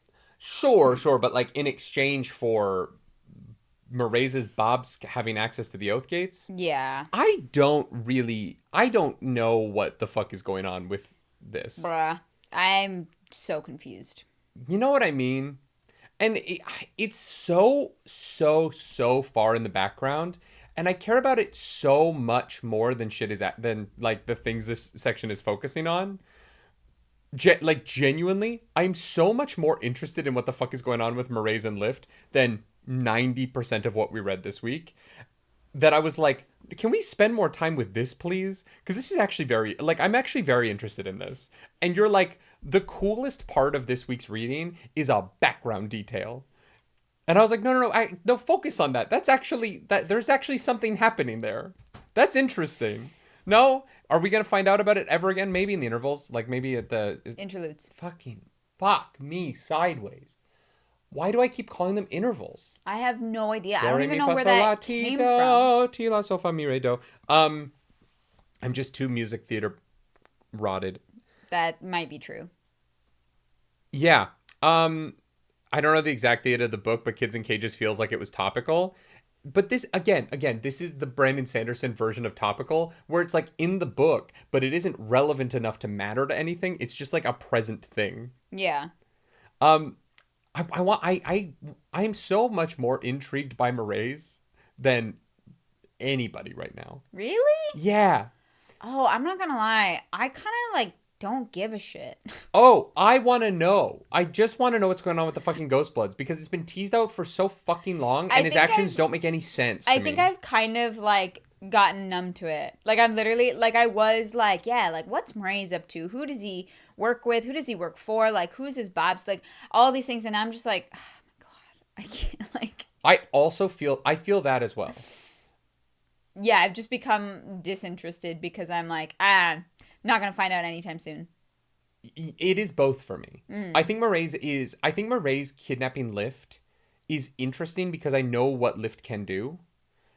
And so putting what I think is a more interesting thing in the background of a less interesting thing to me, which is Venli wanting to get Relaine out of prison, which is like fine. Like it's not a bad moment. I'm like, that's so perfunctory. Whereas like... this seems more interesting to me. How did Mraize catch Lift? Of all characters. How did he pull that off? I mean, maybe, yeah. Right, she doesn't have access to all of her powers in the tower right now because the fucking sibling is corrupted, so... There wasn't much she could probably do. I'm genuinely worried that whatever the answers are to the whole Ghost Bloods thing are going It to won't live up. It's gonna be the biggest letdown in truth. I'm calling it now. It is going to be a next time on the Cosmere moment that sets up Mistborn Era 3 that is going to I'm going to do 50 minutes of book club on how disappointed I am that we spent this much time on this. I could see that. And that we made it seem cool in the background and it actually wasn't. I'm legitimately concerned about that at this point. Because this moment is like, oh, how did he do it? And he's like, I know everything about you, Raboniel. Fucking how? If you're from Scadrial, how do you know about the Fused at all? They were here 3,000 years ago. Like, why do you have information? Who's giving you information? And if the answers to that suck, it's gonna suck because we've spent so much wasted time on Murray's doing things that seem contradictory to their other plans. I don't know what their plans are. All I know for certain is that Mraize represents capitalism and they want to be able to control the spice. The spice must flow. We've been doomed again. Wants to... He's just Baron Harkonnen. He's not. He's Baron Harkonnen's son. Yeah. He wants to be the one to control the powers and...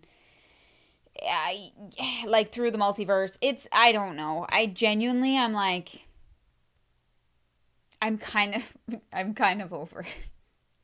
I'm interested in Lift. Oh yeah, like that part of it, but Mraize just shows up wherever he's gonna be the most fucking annoying, and is like, I know all these things, I have all these gifts, and because he knows everything about everybody. He's falling into Teravangian problem of like he just knows everything about everybody. Yes, I think I would find Mraize actually more interesting if I knew a little bit more about him, and maybe I'm fully willing to admit that this might just be me not having put the pieces together that have been breadcrumbed throughout the series.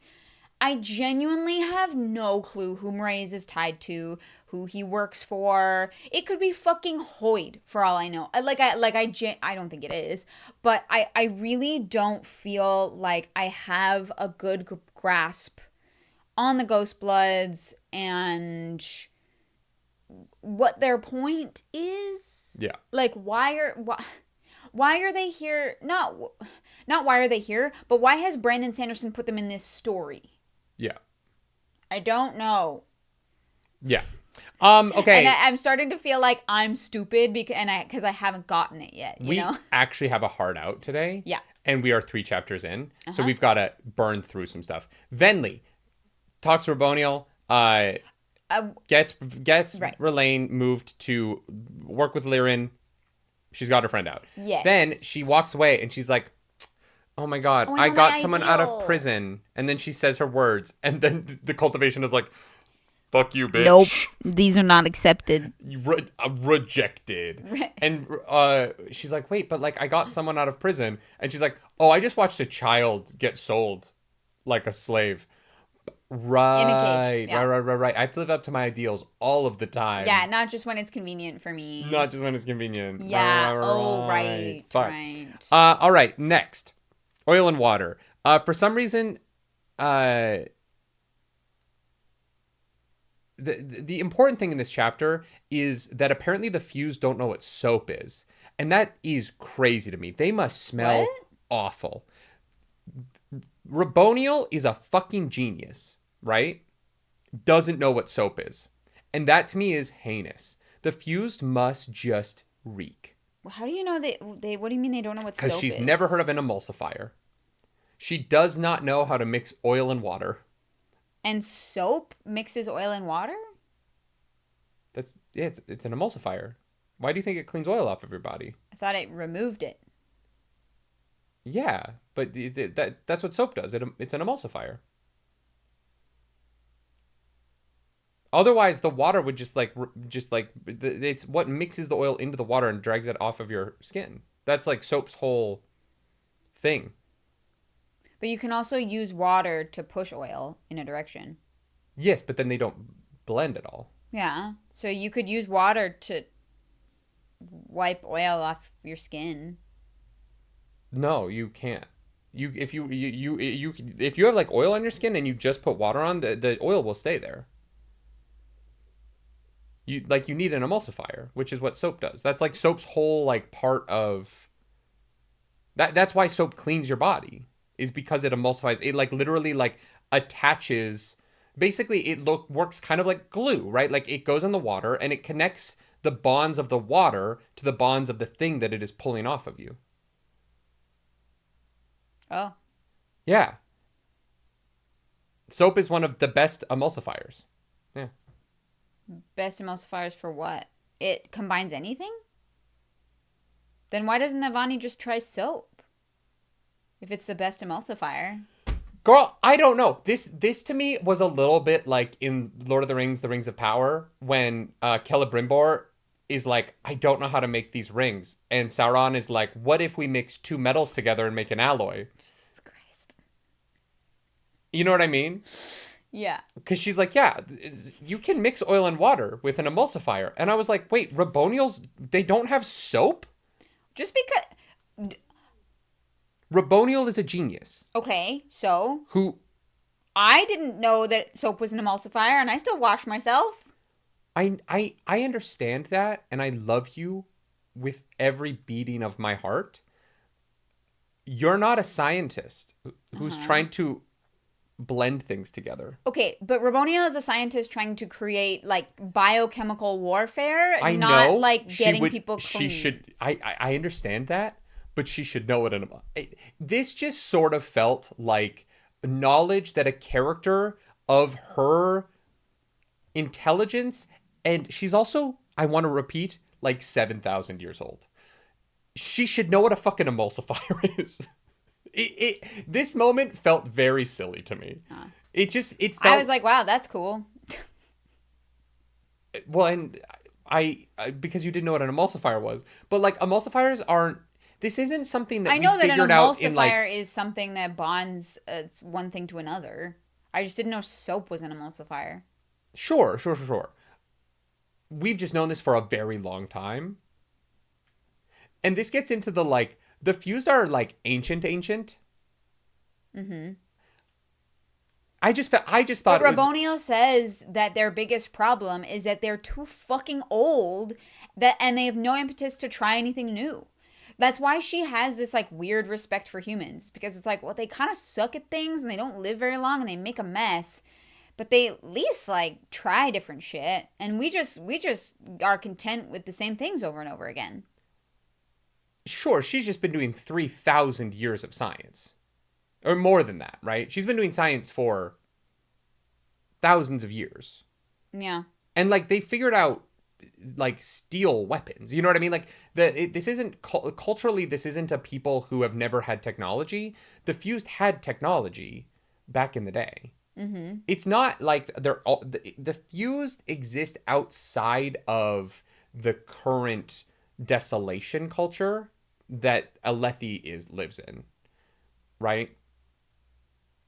The Fused existed before that. They lived in a world where technology was more advanced, and it got destroyed over and over and over again, which pushed it back and back and back and back. But this just felt like a very silly thing for her to be like, well, you can't mix oil and water, and Navani's like, yeah, you can. What are you talking about? It's not even hard. I don't know. Yeah, it just felt weird to me. Mispronounced name. Welcome to the Nerds Radiant. Soap was disc by burning bodies. Soap was discovered by burning bodies? Yeah, because it's soap is made out of fat, right? Wait, but oil is a fat.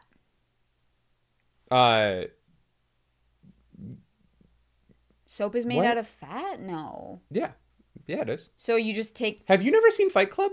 So you just take fat and you combine it with more fat and water? I mean, there's fat in oil, but oil isn't purely fat. But no, yeah, you make soap out of like fat. A lot of soap's made out of animal fat. Oh. So vegans don't wash? What? I love that that's the first place your brain went. Well, of course it is. I mean, look, I'm not going to say all vegans don't wash, but there's a bunch of them who smell terrible. So you know, like 2 vegans. Shut the fuck up. I know, but I've been to Portland. Sure. They don't smell great. I've never been to Portland, so I'm assuming that's a joke. What do you mean that's my first question? Why wouldn't that be my first question? I'm so confused. I love that. I love that you like that. It's just so funny to me that. Yeah, this has been a great conversation for me personally. I've enjoyed this immensely. I'm happy for you. I did not know that you didn't know what soap was. No? Yeah, you make soap out of like fat. No? Okay. What did you think soap was? I thought soap was like minerals. I don't know. What? You thought it was like sand? Well, no, I thought it was like a mineral that turns into like a liquid when you add water. Like if we're talking like bars of... like salt. You thought it was... Yeah, like okay. bars of soap were the first forms of soap that we had, right? I believe that we had solid versions of first. Yeah. Mm-hmm. Maybe? Yes. Yeah. I don't fucking know. So yeah, I thought it was like a mineral that became a liquid when you added water to it. Why is that so weird? Yeah.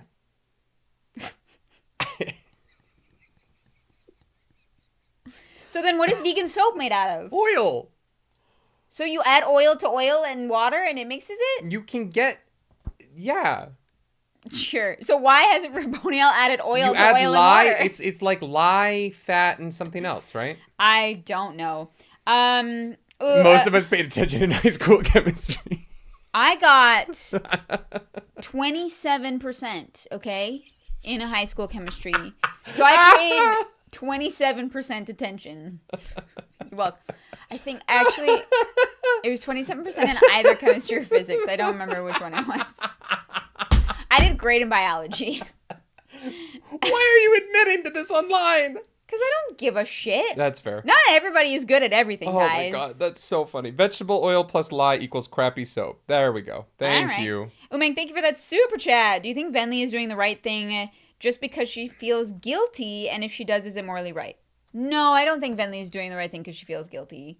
I think she feels guilty, but I don't believe that that's actually why she's making the decisions that she is making now. Oh my god, that was okay. I you know what? I'm gonna go take a break and pee. Right. That was the best. I love you. I want you to know this.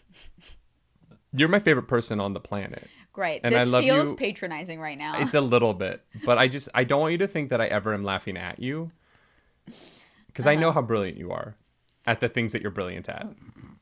And I want you to know that because I am laughing at you a little bit right now. Sure. And I would hate for you to think that I think less of you, because I don't at all. I know my strengths and I also know my weaknesses. And I am not one of those people that has to be... that's not true. I do have to be good at everything that I try, and it is a problem for me. Mm-hmm. But I also understand that, like, I am wildly average. I just want you to know that I will laugh at you every day for the rest of my life. But I will spend every day for the rest of my life with you. And this is what you signed up for. Sorry. Yeah, I don't think that sounded as nice as you meant it to be. I mean, I was trying to entertain the audience. Great. Love that. Cool. Anyways. I don't know what the fuck is going on. Yeah. Well, I today learned what soap is made out of, and that's cool. That's why we love book club. Will I remember this? Yeah, maybe. There's about a 50-50 chance that in 3 weeks I'm not going to know what soap is made out of, but that's fine. So, Kaladin tells Navani to break the node, okay? And he's like, I can't fly, but I did get some of the span reads. They're using void light. They've been changed. They've been corrupted, but I actually don't... Kaladin must know what that is, actually. Because he knows Renarin. But Navani's like, okay, how can we make Kaladin more useful? We're going to give him the glove that can make him fly. Yeah. So that he has like a poor imitation of his lashings. Magic powers. Yeah.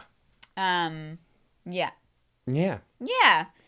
And I am a little surprised that Raboniel lets this happen, because we know she's been listening in this whole time now. But I guess she knew that Navani was trying to convince his sibling to reveal where a node was, and that was more important than letting Kaladin have magic powers. Oh, interesting. Yeah, I don't know that Raboniel knows where David is, right? And so I don't know that it's actually up to, I don't know that Raboniel could have stepped in, because we don't hear the instructions that Navani gives David. And so it is possible that Raboniel, there wasn't enough information, because that happens off page. Right, there wasn't enough that Raboniel could actually use to do anything about it. So I also don't know that Raboniel understands what the Fabrial does. So how, if Navani's like, take this Fabrial to... Doesn't she explain how to use it? Oh, to Kaladin after he already has it. Oh, okay. So like, what would Raboniel do at that point? Mm-hmm. Like, maybe Raboniel could have prepared the Pursuer for Kaladin, how the Kaladin's gauntlet was going to work. Yeah, but I also don't think Raboniel likes the Pursuer very much, and was probably like, I'm going to fuck with him. Yeah, I'm getting that vibe a little bit. Definitely getting that vibe a little bit. Yeah, Raboniel's like, fuck it, we ball. Chapter 262, Keeper of Forms. This is another flashback. Yeah. Basically, like, there's an invitation to have... Gavilar's like, we need to have a relationship with the listeners. Yeah. And Eshonai is like, we should be able to speak to and face the Alethi as a like unified peoples, and not as like the bunch of separate tribes that they are right now. That's kind of it. Yeah. Venli's like, I want my mom to take war form first because it might help her brain. Right. I don't know why. I don't know either. Like, if it was you like said it scholar completely form, changes you, so. Yeah, but I just mean specifically why war form would help your mind. It feels like war form wouldn't. If I was like, what forms are going to hold the cure for Alzheimer's, war form wouldn't be my first guess. Yeah, I have no idea. You know what I mean? Chapter 63 is practice. Kaladin wakes up. He's been having nightmares again. Moash, do be fucking with him. He has this funny conversation with Zil where she's like, I asked Dalinar to help me remember, or to have feelings, and he said no, but now I remember my old bonded mate, and I'm sad all the time. And Kaladin's like, why the fuck did you do that? Like, Zil, I'm sad enough for the both of us. Yeah, literally. And so, yeah, this is where Kaladin gets the gauntlet from David, and Navani, we get the full explanation of how it works from With Navani. The weights and everything, and I was like, I was like, either don't do the full explanation the first time, or don't do the full explanation the second time. I did not need this reiterate. Yeah. I felt like I understood it well enough already. The first time, yeah. And this was kind of like, oh, we both kind of had the same responses, which was like, did you really have to go through... I don't read user manuals in life. Yeah. I don't need to listen to a second character get the same... And I understand that, like, the open and the close are opposite now. Mm-hmm. But other than that, it's the exact same information. Yeah. And then Kaladin shoves his arm so hard into a wall that he breaks it as his... the gauntlet drags his hand into the wall with the force of a weight falling through a chasm. It's pretty gruesome. Yeah. Yeah. Thank God for Stormlight. Yeah, the training montage is a little painful. Yeah. Mostly because Kaladin hurts himself a few times. It is really fun, though, to think of this thing as being one of the most destructive weapons you could have, in that you could like just walk up to someone and they think that you've just like backed them up against a wall. They're thinking nothing of it. And then they activate the gauntlet and it pushes through your body with the weight of that weight coming down. Like, Kaladin could literally go through someone as long as there's something on the other side. I don't know. I think you would need momentum. Nope, you don't, because the momentum is coming from the shaft.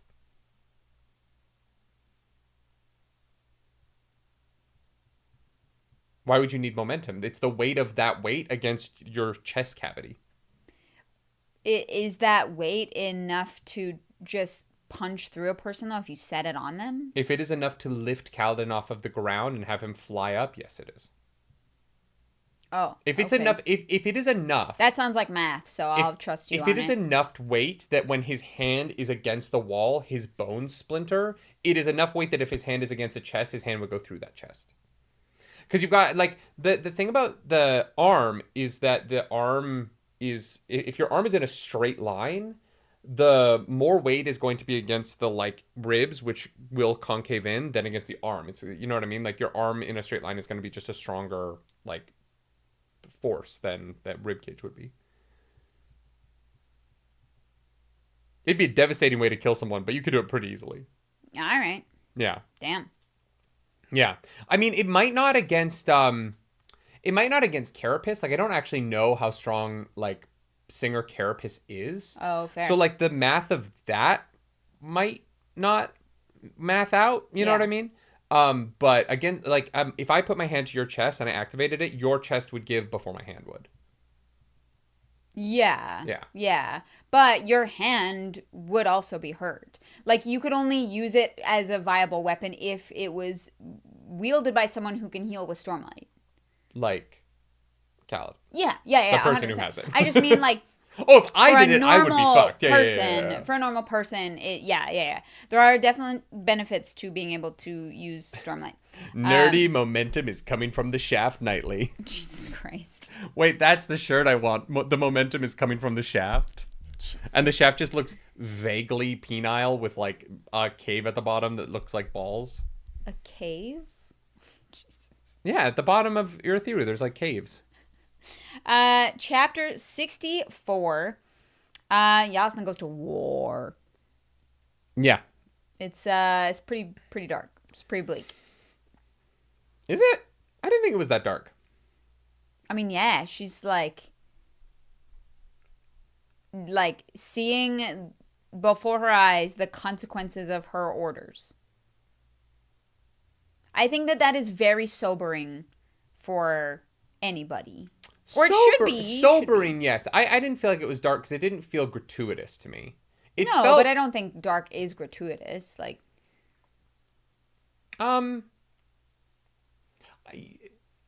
weird. Yeah, I think that we just have a different idea of what dark is in this case. Mm-hmm. Like, dark to me would be if it had, like, been, like, I think of, like, Dalinar burning the city as dark.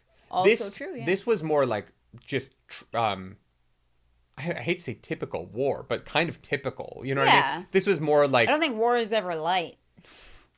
You know what? That's an interesting point. Like, I feel like the realities of two forces trying to annihilate one another is just dark in concept. Oh, see, I wouldn't call that dark. Okay. I think dark, to me, like, dark, like, I don't think, like, the Battle of Pelennor Fields is particularly dark, right? I think that is, it's almost hopeful, weirdly, right? Pelennor Fields. In Lord of the Rings. It has dark moments, but the darkest moments... which one is that? The Battle of Pelennor Fields outside of Minas Tirith. Oh, it is that. Okay, sure, yeah. Yeah. I don't think of that as being, like, particularly a dark scene. I think of it as being more like I think that I don't think all action is created equally, is what I'm saying. Like, I think that this is not a particularly dark war scene for me, just because it isn't. I think living with the person who is experiencing it for the first time and how they feel about it is kind of what makes it dark. If you're, like, writing action that is kind of from an almost from an outside perspective, or from someone who is just going through the motions and is not, like, actually thinking about what they're doing, maybe it's less dark. I think what makes it dark is that, like, Yasna is processing it and is struggling to process it. Interesting. Yeah, I found the scene to be more analytical and almost like Yasna's ability to almost be outside of her body as she's going through it kind of lessened it for me. Especially, you know, in her being like, oh, I get why people enjoy this. Like, she acknowledges, like, there is a thrill to it. Even without the thrill, there is still a thrill to the state of mind that she gets into. Yeah. Right? And so the idea of it being like, you know, she is good at this. Not really. She's not actually very good at it. But she is... Well, she's got magic powers, Yeah, and she she makes has- a fucking bomb. So, yeah, she is... She does make a bomb. She's not good at, like, dueling. Yeah. But she does explode people. But it doesn't matter because no one can really hurt her. As long as she has Stormlight, she is basically invincible. And it is one of the things where I'm like, I don't really understand how the old Radiants lost ever. When they all had way more training with their powers and like Shard plate. Yeah. Like, it doesn't seem like the Fused could really compete. If the Fused are struggling with the Windrunners now... That's why Raboniel had to make a virus. Yeah. Well, and I... Like, the Fused now seem like they should be better. Watching this scene with Yasna made me be like, the Heavenly Ones fighting the Windrunners really should be killing them a lot more often. Given the fact that, like, who they trained on is essentially Yasna here, where everyone is like, well, we can't really hurt her. So either the Fused were just really bad at fighting Radiants in the past and are, like, lucky that they don't have plate yet, or they're holding back for some reason that's going to be revealed later. But the idea that the same Fused who are currently fighting the Windrunners at, like, second and third ideal, or even first ideal, some of them don't even have their shard blades yet, right? No. Third ideal shard blade. Second and third ideal. And aren't just wiping the floor with them, even in 1v1 duels constantly. It speaks to the fact that, like, the Radiants must have whooped their fucking asses in the past. They must have just fucking went to town on them. Yeah, I don't know. I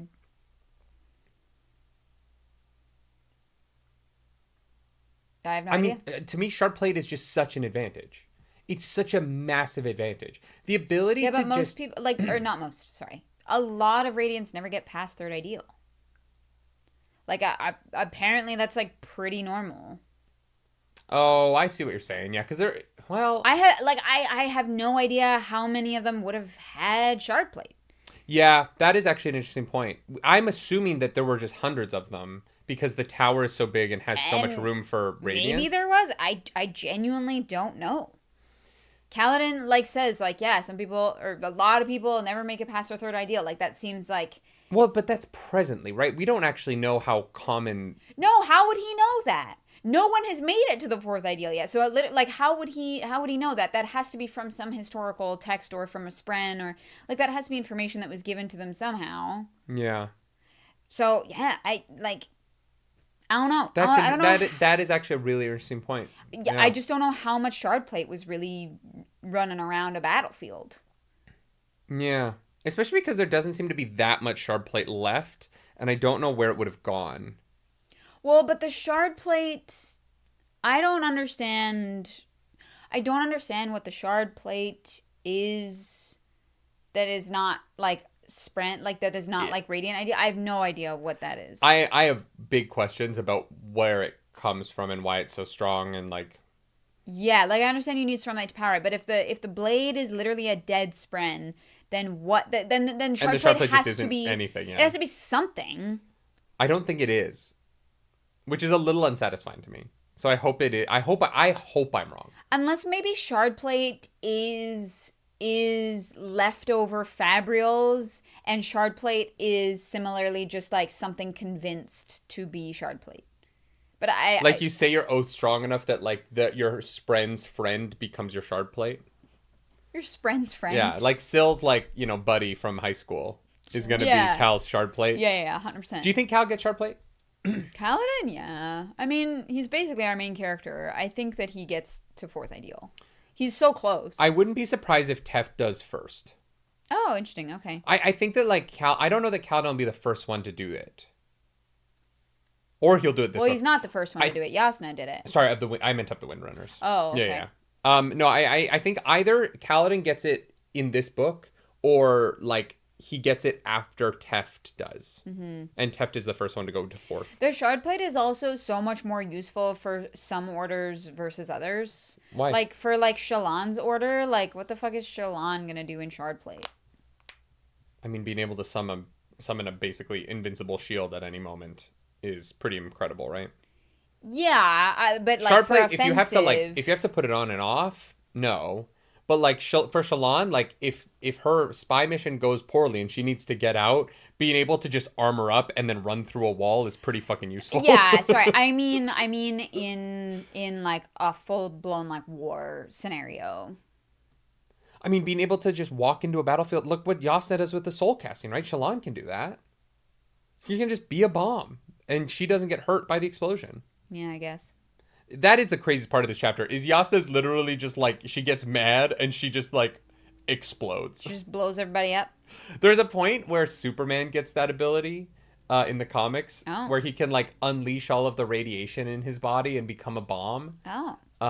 And then he's like weak for a few days afterwards, so he has to be careful when he does it. Mm-hmm. But yeah, Yasna is a fucking wrecking machine. But without any sort of like real grace to it. It's really just sort of battering the enemy. Yeah. It is a great chapter. We get her, Wit comes and is her valet, which was fucking hilarious. Wit is like, I brought fruit. He's like, hey, girl, you need to stay hydrated. You need to stay fed. Yeah. He's like the person at the side of the boxing ring, the like coach. Yeah. It's like, yeah. He's also kind of the cut man. You know, he kind of gets in there. He's like patting her dry. Yeah. Wit is a jack of all trades. But Wit is a little freaked out and is like, yep, discovered that there was a sleepless like hiding in some of my stuff. Don't know what they heard, so we're just going to assume that they have heard everything. So I'm going to tell you about the Ghost Bloods. And then we cut away. Furious. Code 76 says she didn't explode. She turned the air to oil, then made it spark to light it. Yes. She makes a bomb. That's a bomb. She makes a bomb. She doesn't become a bomb, but she does make a bomb. Yeah. Yeah. No, I understand that she doesn't like her body isn't a bomb. I'm just saying like she can just soul cast things around her to be flammable. When they figure out what uranium is, oh my god. Does uranium exist on this planet? Can you soul cast into chemical compositions that are not native to Roshar? I'm gonna say yes. I don't know. I'm gonna say yes because I think that everything is native to all. I think that the Cosmere is a universe, not a multiverse. Well, maybe there's no uranium in the Cosmere. Sure, maybe. Is there anything oil can't do? It can be soap. It can't mix with water by itself unless you add more oil, apparently. I don't understand. But, like, even here, we finally get a cool, like, Yasna POV chapter, and it ends with Yasna's gonna have more information than the audience again. You know what I mean? Like, I am getting frustrated with that. Yeah. Who the fuck is Thydakar? I'm enjoying this book. I feel like people think I hate this book, and I don't. I enjoy this book. I'm having a good time reading it. I think it's all over the place. Yeah. I think it is, I think that it is as well written as Oathbringer, but so inconsistent in... There are more things about this book that are frustrating me than frustrated me in Oathbringer. I agree with that. Yeah. Even though we've passed the point where there are more things that frustrate me in this book than frustrated me in Words of Radiance. Yeah. But it's not bad. I know. The book is good. It's a good book. It just is like, the Cosmere stuff is weighing on me as a whole. Like, the Cosmere is not as cool as I want it to be. The connections don't matter as much as I want them to. They just seem to exist to be frustrating. And, like, that sucks. Fucking Zyle seems to just be here to remind me that this might get cool at some point. You know what I mean? Like, well, no. Hoyd the seems reason to be that here he's to be a here, fucking edge me. The reason that Zyle is here is because Nightblood is the only thing that scares Odium, and he's the one who made it and knows how it works, and so he's gonna fucking be part of the key to actually defeating Odium. And when that happens, that will be far more interesting than anything that has happened with him thus far. right? And I just, yeah, I agree with you. I think the Cosmere is a weight around the neck of this series a little bit. Yeah. And it's not a weight in that it is ruining it. It is a weight in that it is making me need every time he teases us a little bit more, the explanation has to get better. Yeah. And what I think can be a killer for things like this, I think the MCU struggles with this sometimes, is that if the explanation of the tease doesn't live up to the amount of time you spend building up that there's going to be this crazy cool explanation. Yeah. It has this retroactive effect of being like, well, why, like making your audience be like, why did I waste my time? Yeah. I've seen a bunch of videos of people being like, I'm done with Brandon Sanderson after Wind and Truth came out. Oh, wow. Okay. And I've only seen the thumbnail and the title. I have no idea what they disliked about Wind and Truth. And this could be what it is. If all of this Cosmere stuff goes nowhere in Wind and Truth, people being like, I'm not going to keep reading the Cosmere. If it's just going to keep tease, and if all of these teases are cooler than the reveals, your reveals have to be better than the tease. It can't be the other way around. And we don't have any of the reveals because nothing is ever fucking resolved in this series. I just don't know. I don't know where it's going. Yeah. Yeah. Yeah. Chapter 65, Hypothesis. Navani does light experiments. They don't really work. Yeah, basically everything she tries doesn't work. But, yeah, that's pretty much. She's like, oh, that weird sphere, that's anti-light, question mark? I don't know. Yeah, so we have anti-light, which means the dark side is going to show up and look for it. Yeah. Yeah, he wants the anti-light equation, which Navani... I thought Benedict Cumberbatch was going to, like, show up and just talk about antimatter. Antimatter? Yeah. What does that have to do with Benedict Cumberbatch? He plays Khan, right? In Star Trek? You referenced Star Trek Into Darkness? Sure did. You thought that I was just going to immediately connect with your Star Trek Into Darkness reference? Obviously. Oh my god. of all of the nerd movies to reference, I was like, does antimatter matter in Sherlock? No. No. Doctor Strange? No. No. No, him very famously in Star Trek. I enjoyed that movie, okay? It's not great, but I liked it. Shut the fuck up. Nerdy can't even. God damn it. You liked Into Darkness? I had fun watching it. I was like, if I don't think about this movie, like, I enjoyed the performances in it, but... Okay. Yeah, that's what I mean. Like, I had a good time. Oh, I missed a Picard reference earlier? Oh no, what did I miss? You referenced Picard earlier? Wow, I'm not on my trek today. I don't know. Yeah, I don't think it was me. Anyways, we find out that the fused hanging around is Raboniel's daughter, and she's lost her mind. It's very sad. Yeah, which leads me to think that Raboniel is trying to end this cycle so that she doesn't have to keep getting reincarnated with her daughter, who was gone. Yeah, who is gone. Yeah. Makes me sympathize with Raboniel a lot. Yeah, I'm like, oh, that's rough. I too would want to end the cycle if I kept having to come back and just spend time with my daughter who has completely lost her mind. Yeah. That is so fucking sad and tragic. Like, I empathize with Raboniel more than anyone in the series right now, because I'm like, yeah, let's end this shit. Yeah. Oh, we haven't seen Picard. Yeah, we haven't watched the show. Arzu, thank you for that super chat. I'm going to give Code 76 a shout out because he commissioned. There are four lights. Oh my god, no, it's not the TV show Picard. It's Next Generation when the Borg is assimilating Picard and they're like, how many? There are four. Lights. No, Yeah. not the Borg. No, it's the fuck. What is it? Yeah. I know what you're talking about now. Yeah. There are four lights. Yeah. Arzu, thank you for that super chat, first of all. But also, thank you, Code 76, for commissioning almost the entirety of the last reading section. Yeah, and I'm sure some of the next one. Cardassians, thank you, not the Borg. Yeah. Yeah. No, I was like, I can remember it vividly. I can picture it now. Yeah, guys, can I be honest? I have not seen every episode of The Next Generation. When I'm done watching House, we'll just throw on TNG as like background TV because it's great. I was a. I know you're an OG. I'm an original series Star Trek fan. I like TNG. I was never as much of a TNG fan as I was an OS, and not even like I don't like TNG.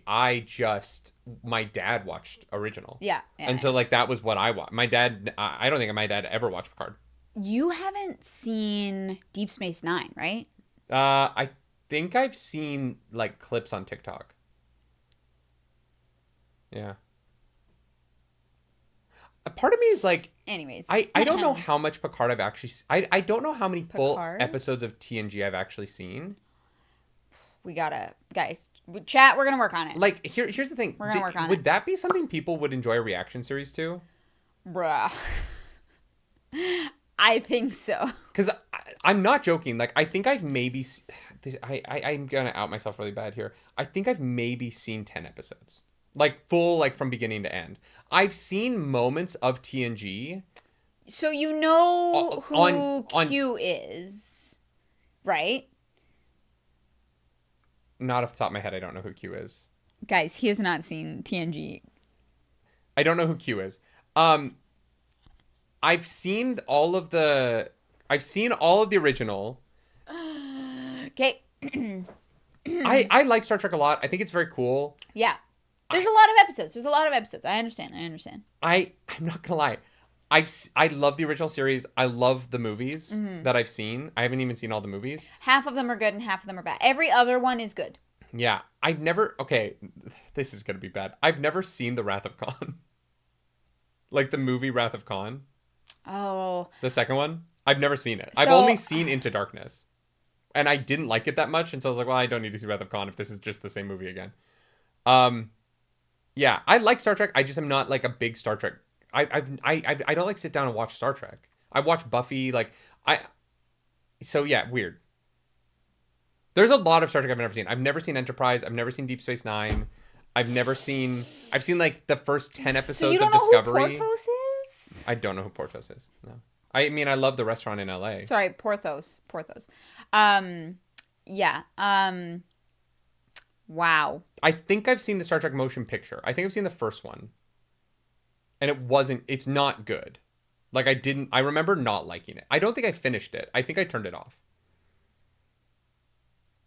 But yeah, no, I think I've seen like maybe 10. I've watched a lot of Next Generation in like watching between commercials, flipping through cable.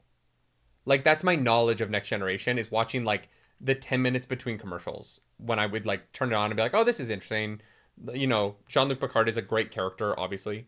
But like I've never sat down and watched it in order. So you've never, oh my God, guys, I need Nerdy to react to the episode where with Crusher and the ghost. Where she fucks the ghost? Damn it. I've seen that. Oh. Yeah, I've seen like that would be all over TikTok. Yeah. Yeah, no, that's fair. But it's like electricity that like fucks her. I didn't really understand what's going on. It's not good. Yeah, it's not a good episode. I know it's that just fucking weird. This might be a hot take. But anything that Crusher tried to make about herself and direct, it was. I don't think it's great, but that's fine. I know that the one guy sits on chairs weird. What's his name? It starts with an R, right? I can't pull it right now. That might be Q? No, it's not. It's he's the handsome man. He's the hot one. Oh, Riker. Riker, that's what it is. Yeah. He like always like sits on chairs by like walking over them.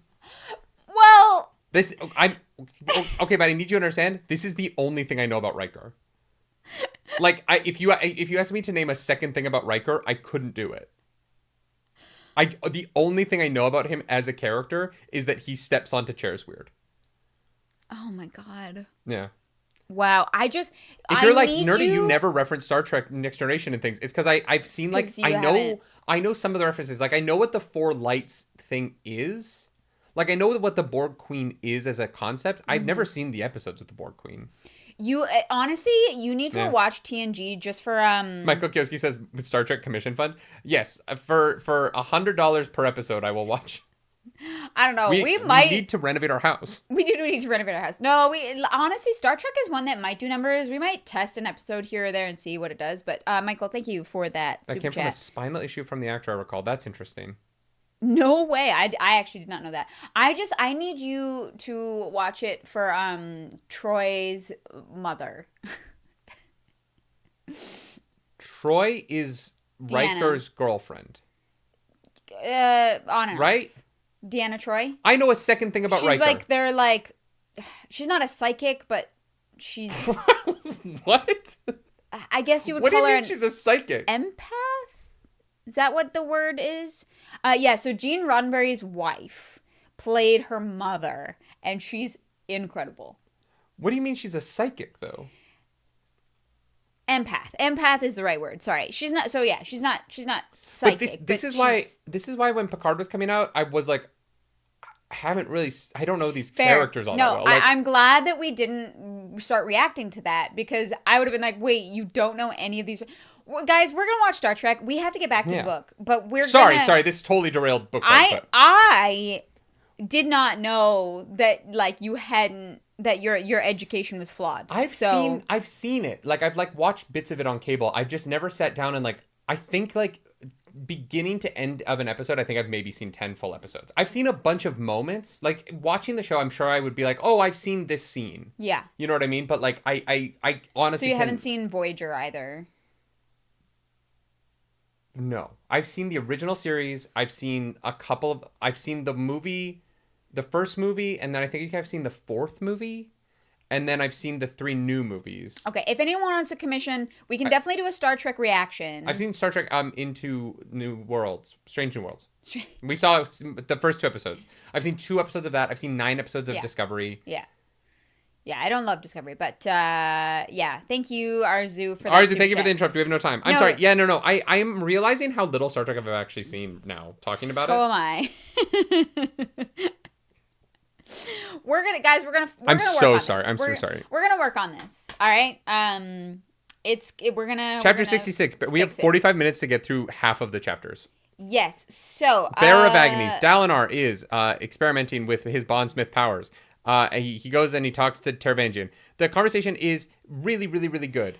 It's also Teravangian, despite at the last time we saw Teravangian, him being like, maybe there is a way for Renarin to help us win. Teravangian doesn't just tell Dalinar that your theory is under attack, and I'm frustrated about it. My thinking is that Teravangian is going to wait until Renarin is in the room to actually be forthcoming with what he knows, because I don't know what the proximity to Renarin is for what Odium knows and doesn't know.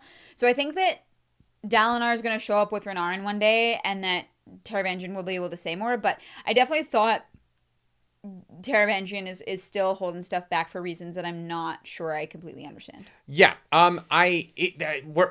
We could go literally beat by beat. The conversation is incredible. It just doesn't. Dalinar reveals that he's not going to kill Teravangian. He's going to make Teravangian be there at the end when he wins, to be like, "Fuck you, I did it. There was a way." Which scares me a little bit, in that if Teravangian is being dishonest about wanting power, there is a world where I think Teravangian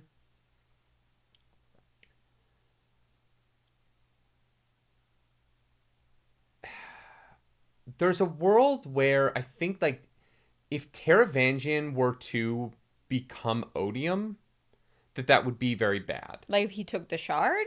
I've been thinking a lot about this moment. I've been thinking about this moment a lot, because I think that it's very interesting, and we don't have time to talk this through.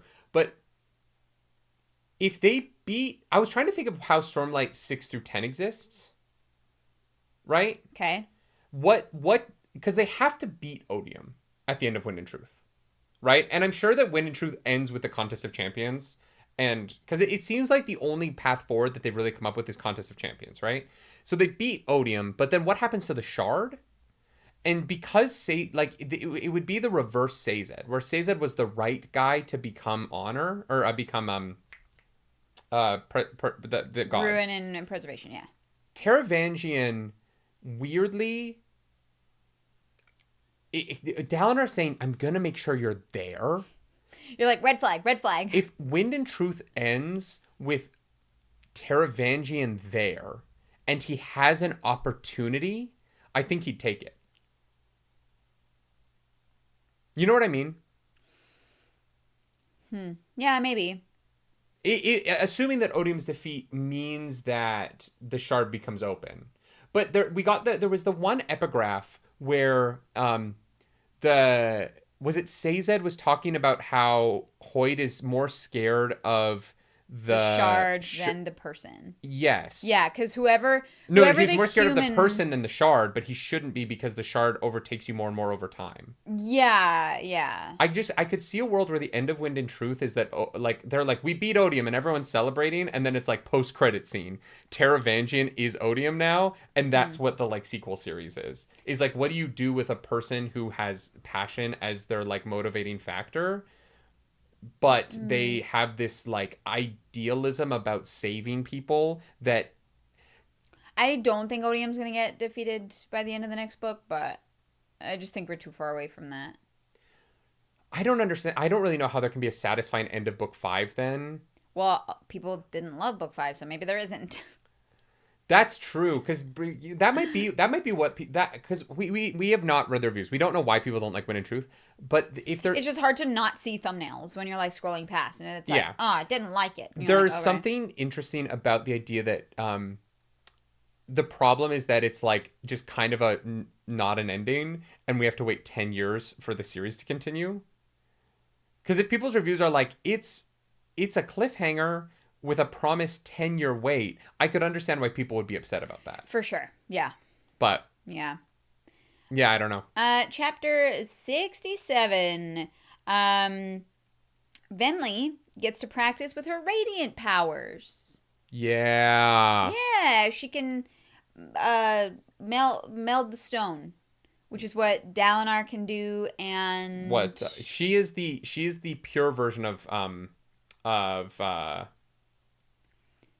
Skybreakers do no. stone? Who does stone? Renarin. He is the corrupted version of Venli Spren. A truth watcher? Yeah. Maybe. Right? Yeah, she's a truth watcher. Or no, she's a stone warden? Yeah, I was like, she can meld stone. I don't think that she does what Renarin does.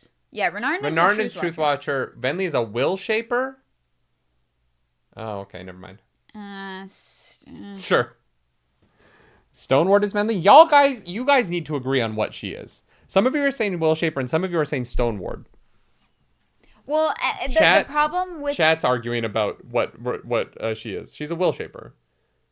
Will shaper is correct. Okay, so she's a will shaper. Okay, yeah. So she can shape the will of Roshar, and so she can meld the stones. Great. This scene really cool. Really fucking cool. The pure tones of Roshar is such a fun idea. Yeah.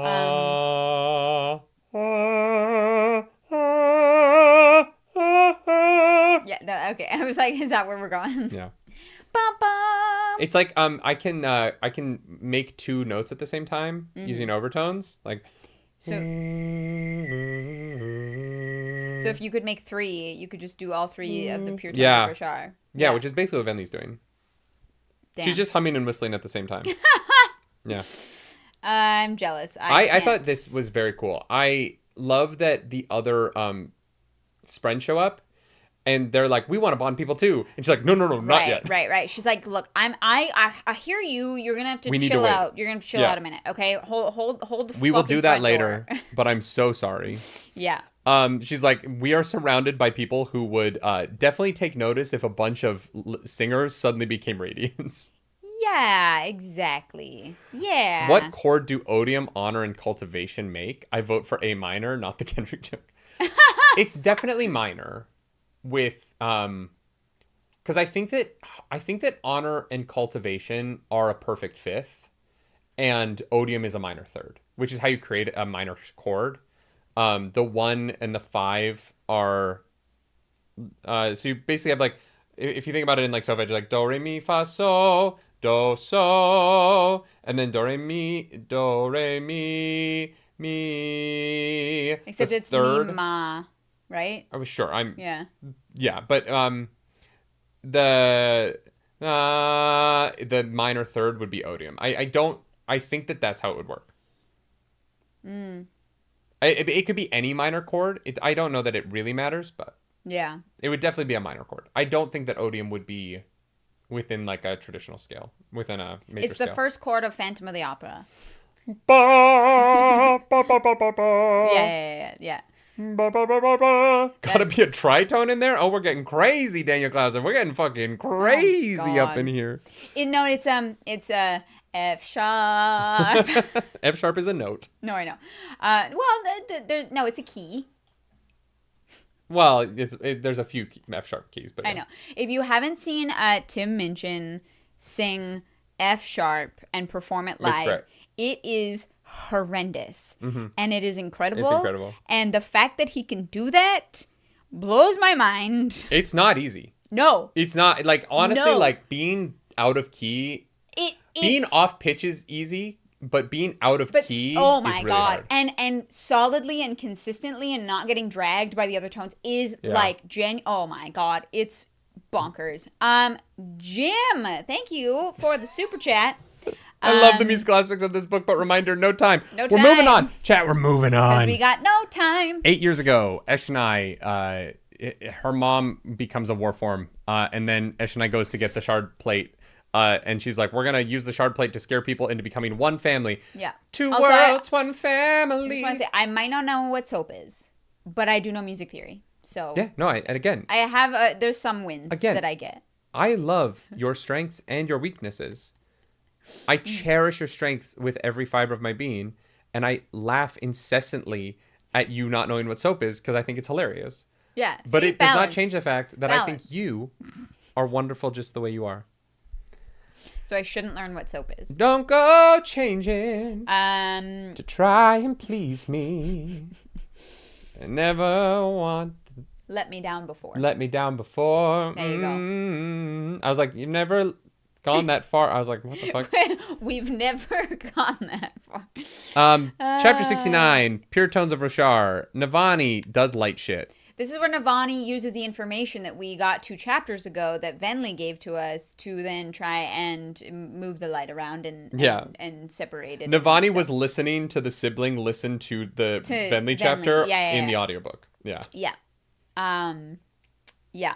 I would love if someone like actually like put this to music, like created the music of Roshar, because we learned that there are like 5-note scales and 3-note scales and all this shit, and I was like, what are you people doing? Yeah. I need someone to actually write this out and like make it tangible for me. There's simply no way that you could like use base 3 for music scales and have like a full system like that is there are 12 notes. Yeah, I don't know. Yeah. I mean, you can. Although I guess you could have. Unless you hear differently. You could have. It's like seeing light more notes by having quarter tones, right? Like. Okay. Yeah. But you can't have less notes. There are 12. Or no, there are just smaller variations in wavelengths of sound in this world. The actual... That's not how it works. I don't know. That's just not how it works. How do you know? You're not from Roshar. Because the problem is that sound multiplies at a consistent frequency. At consistent frequencies. And so 3 notes, quarter tones equals 12 options. Right, but those aren't scales because those are different. They're just different notes. Like do, re, mi, with that. But then like your next scale up would be... The reason it's a scale is because it goes back to ones. Yeah, because do and do are the same. Yeah. But do and fa aren't the same. Like trying to write music where you're in like do 4 in that sense, do 5 would be the same note as do 1, but do 4 isn't the same note as do 1 and 5. Yeah. The 10-note scale really stumps me. I mean, yeah, that's... And sometimes it's 5. And sometimes it's 10. Especially because they're like, yeah, we have a 3-note scale. So how do you have a 10-note scale?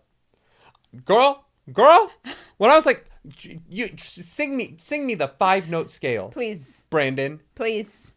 Brandon, I want a concert performed in 5-note scale this winter at Dragonsteel.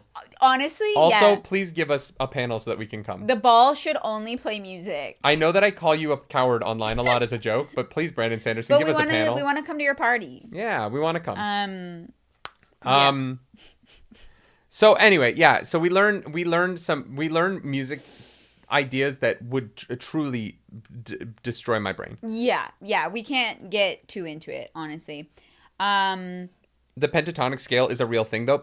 Okay, no. The pentatonic scale, we can't get. We don't have time right now. Do not have time. We don't have time to get into what the pentatonic scale is. So Navani is like, hey, sibling, what if you like bonded somebody? And sibling's like, I already told you, shut the fuck up. I'm not gonna bond somebody because the sibling is a fucking petulant child. Yes. And Navani's like, okay, I know, but like you said you wouldn't bond a human, so like, what about like a singer? How about Relaine? Honestly? That guy seems pretty cool. I'm just saying. Honestly? No, not a singer. Sorry, a listener. Specifically, importantly, not a singer. No, a listener. Because he's never been a Vodium. His ancestors broke their oaths or whatever, separated, like Relaine's your guy, okay? Because Venli's taken. Unfortunately, nobody knows this, but Venli is taken. So it's got to be Relaine. Yeah. No, I think Relaine is such a great option. I love this. I love this idea so much. Relaine becoming a bondsmith is such a cool fucking idea. I want it so bad. I know. I want it next chapter. I know. And here's my thought, is that, like, we know that there are 3 species on Roshar. Because we have humans, we have singers, and we have the sleepless. So what if the third bondsmith is the sleepless? Oh, you mean sapient species? Yes. You just said we have 3 species on Roshar, and I was like, I think there's a few more. Actually, you know what? You're right. I changed my mind. I would like Gallant to be the third bondsmith. Thank you. Done. In a fucking heartbeat. Gallant pushing his hooves together and ripping open reality with his hooves is exactly what I want. Oh my god. Can you imagine? Honestly, yeah. I think someone's already written that fanfic. I want a little axe hound to become a fucking edge dancer, and it's just slipping. It can't control its powers, so it's just sliding everywhere. Oh god. That would be a nightmare. Anyway, she is like, hey, Kaladin, yeah, we found the node. We found the node. It's in the well. Because the sibling, yeah. She finally convinces the sibling. Tells them. And it's about to I also get like real that she's bad. like, where's the other one? And the sibling's like, well, if you can protect this one. No, the sibling asks her to provide a list of ideas for how to protect the...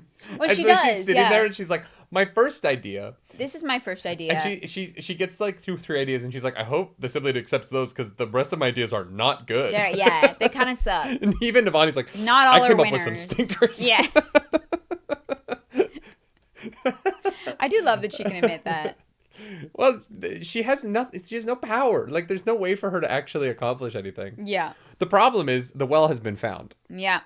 The problem is that Kaladin is having nightmares that he can't wake up from. He's having like waking nightmares. Because he kind of comes to. Moash, you dirty dog. And David has already left to try and protect the node because they literally couldn't snap Kaladin out of it. Yeah. So definitely super suspicious. And David speaks for the first time since Kaladin has known him. Life before. He would be so hoarse. Death. Like. Or not hoarse at all. He has the most rested chords. Yeah, because he doesn't use them. Oh, yeah. There's not a node in sight. Well, there is a node that they're looking for.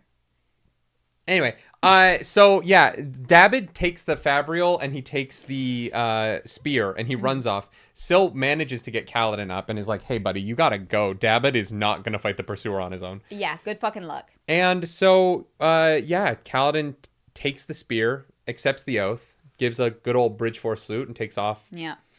Navani tries to distract Raboniel, who seems to be prepared for this, and Navani's like, "That's a little suspicious." And Navani's like, "Oh, she's distracting me because she knows. She knows. She knows, and I know she knows." Yeah. I think that's one of the songs I sing the most on book club. Yeah. I know she knows. I don't think anyone's ever made a tally, but that could be it. Kaladin goes to fight the Pursuer, and It's great. We don't need to go beat by beat. The action of the scene is fantastic. I thought it was a really strong, like, collection of fights that I fully understood. I also love that Kaladin kind of is like uses.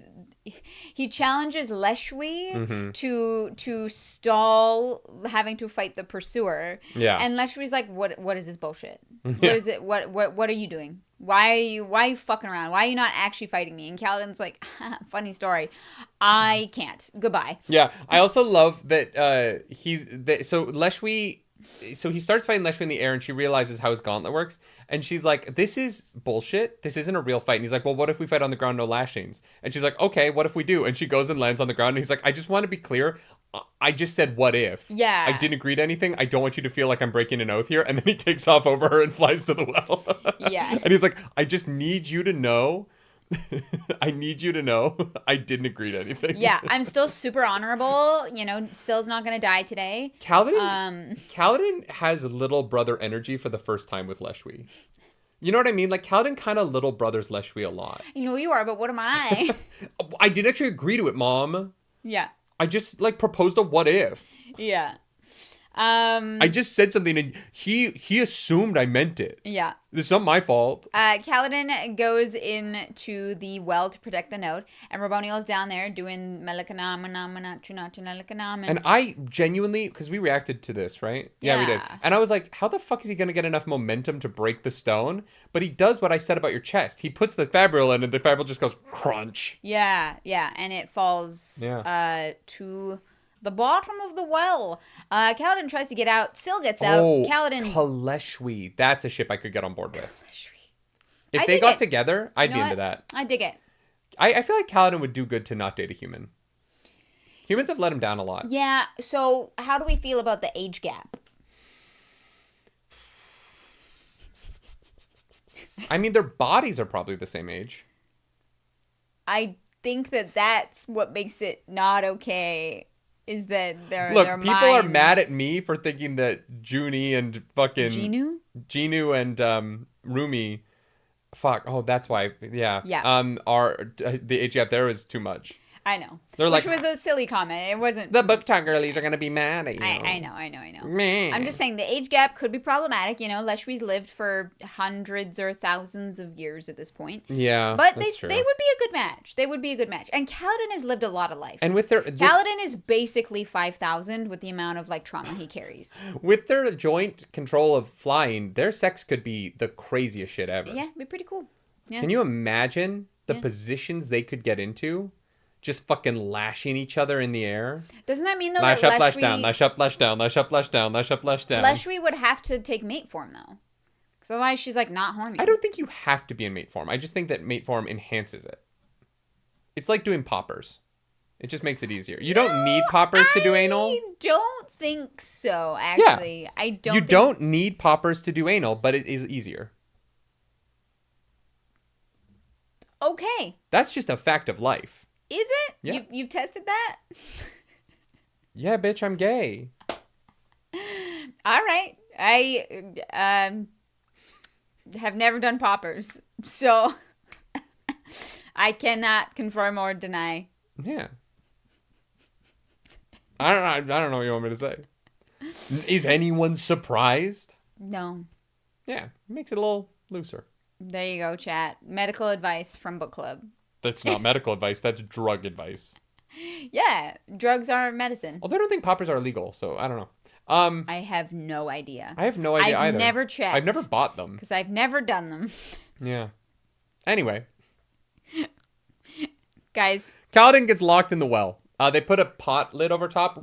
Raboniel is still in there when they do. And then everyone sits on top of it. Yeah, and then, he's like, they're putting weights on. Oh, no, they're just putting humans. They're just like getting people from their house, and they're like, get on the lid. And people are like, okay.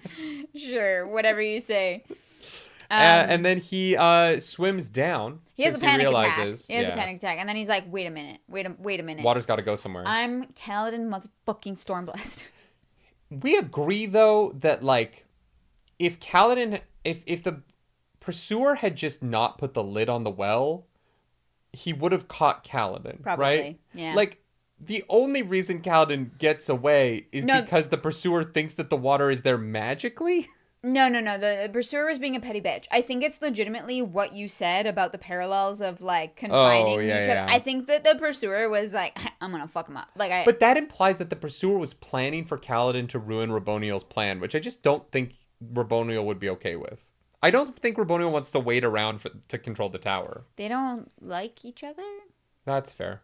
I don't know. Look, the singer politics are fucking.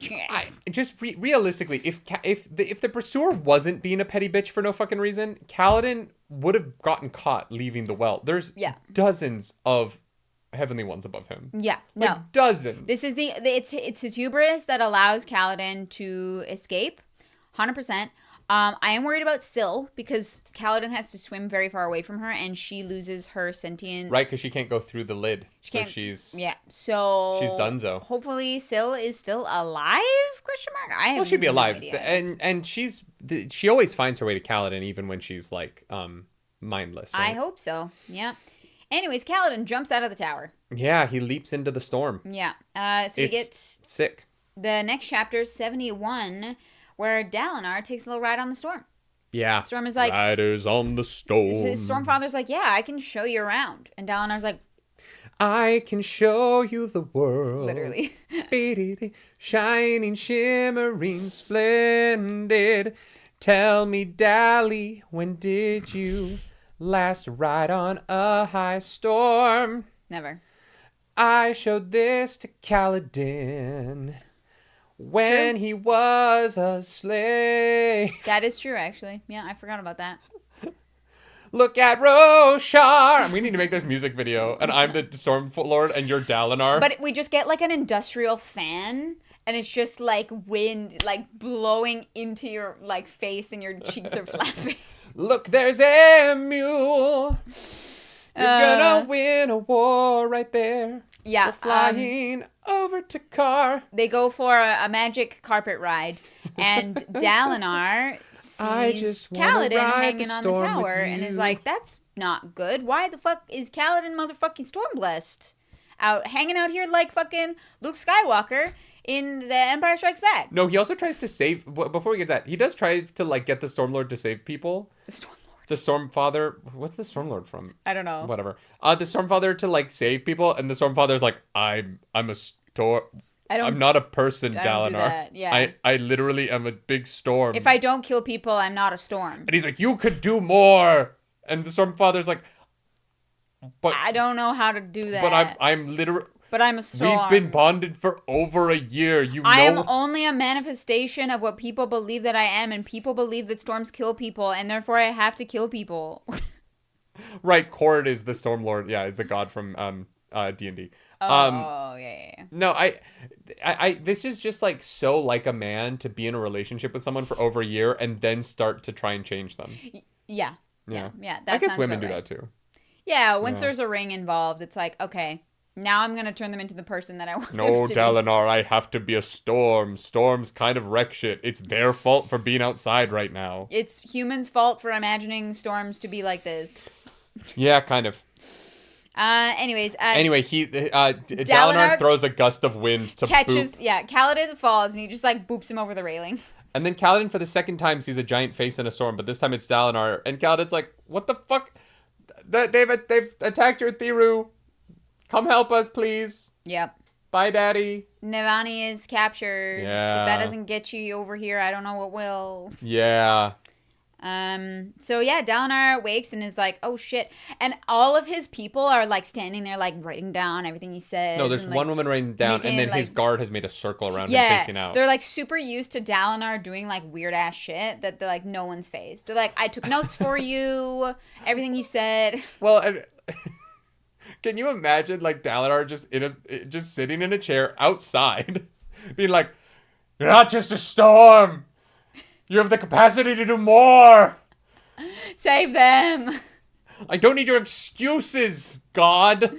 It's like weirdly like watching a couple fight. Yeah, but one side. You can only hear one side of it and it's very confusing and you're like, I shouldn't be listening to this. I was in Union Square. I worked at a candy shop in Union Square years ago and I was riding my bike to work and the actress who played Big Boo on Orange is the New Black was on the sidewalk screaming into her cell phone. And, like, it was unintelligible. Like, clearly having the fight of her life. Yeah. I think her life.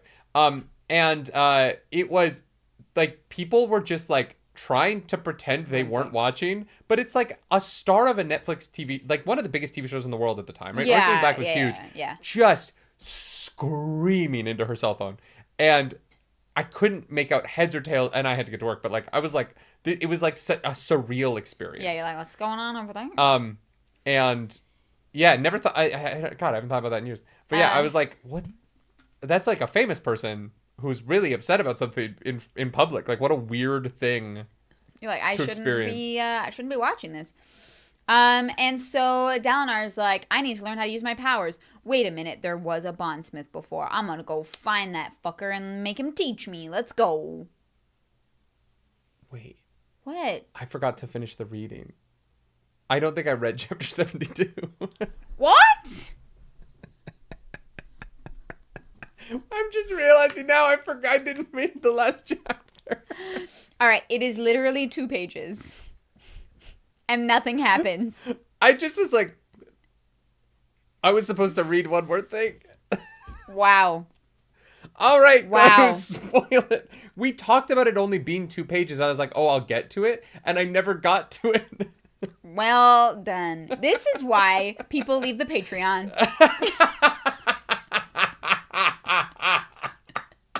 Nerdy skimmed this section. Oh, I didn't even skim it. I never read it. It is literally 2 pages. Like, I'm not even joking. I know. You said something at the beginning of the thing about Navani being, like, sad about her failures. And I was like, oh, yeah, that must have been when she was... No, it is literally how this section ends. Raboniel comes in and is like...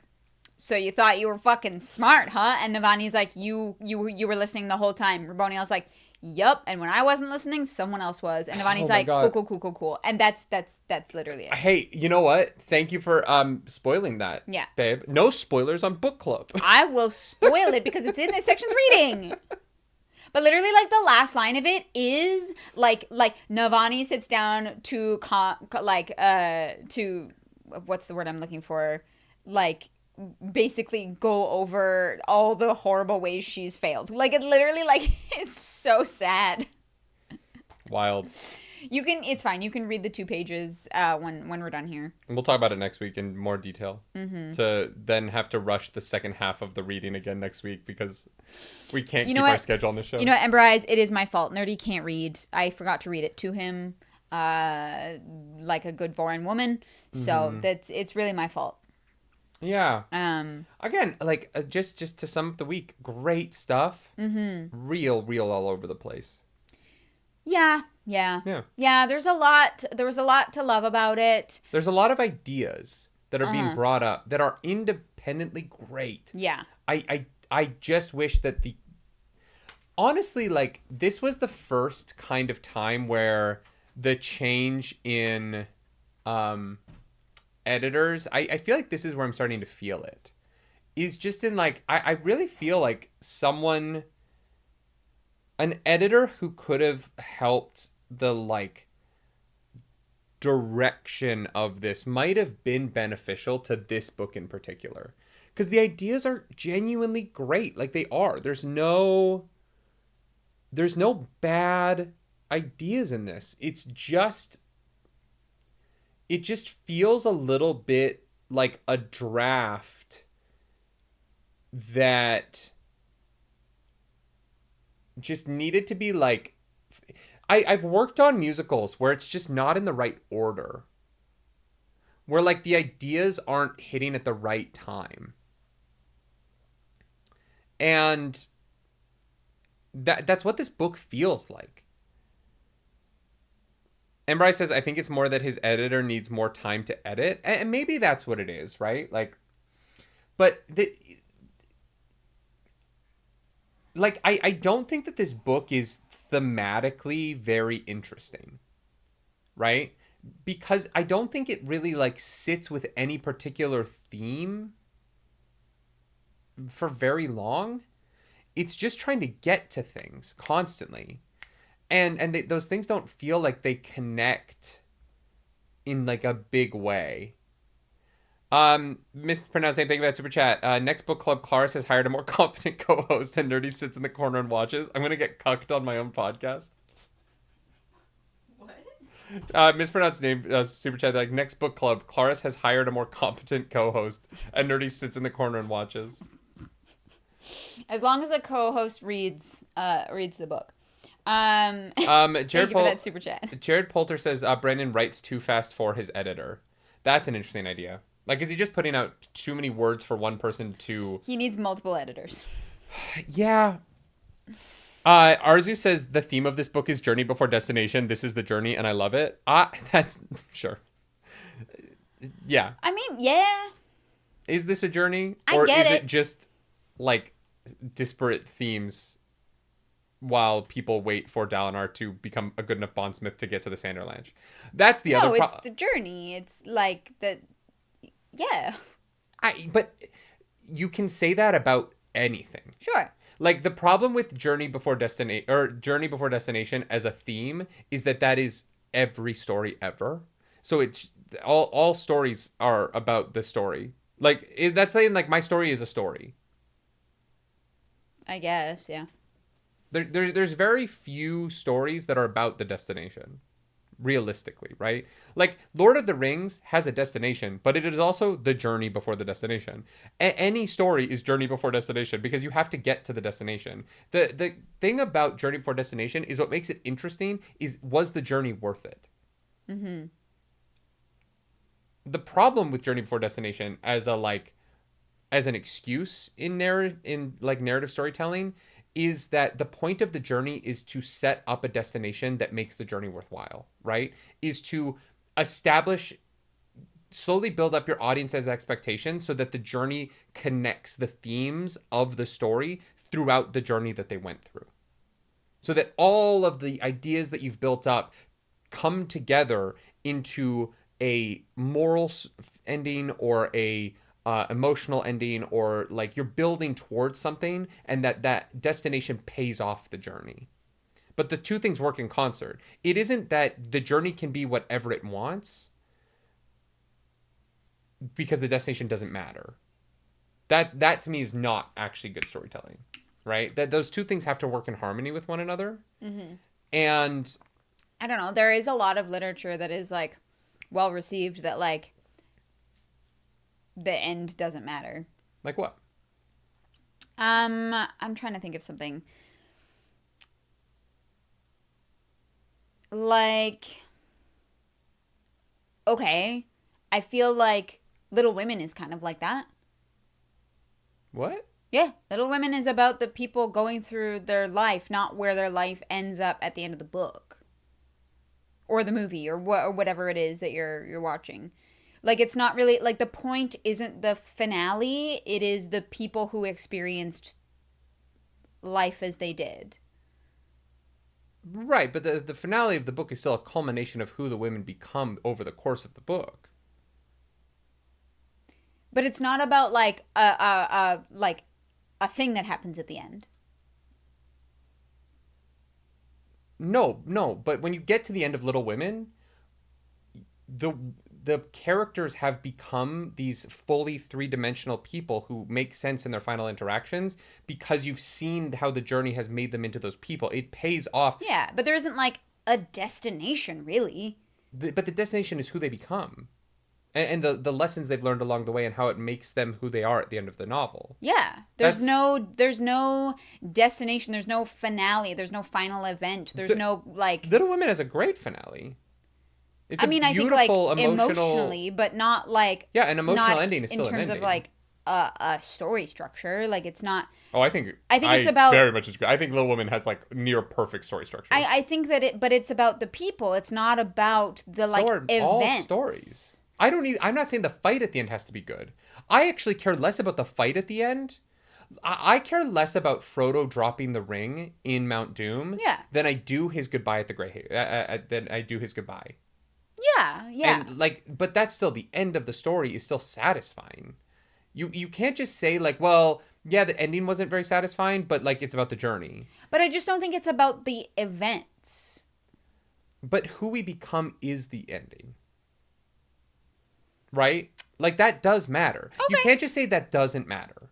It does. I'm just saying it's not what it's about. Like it is about the journey.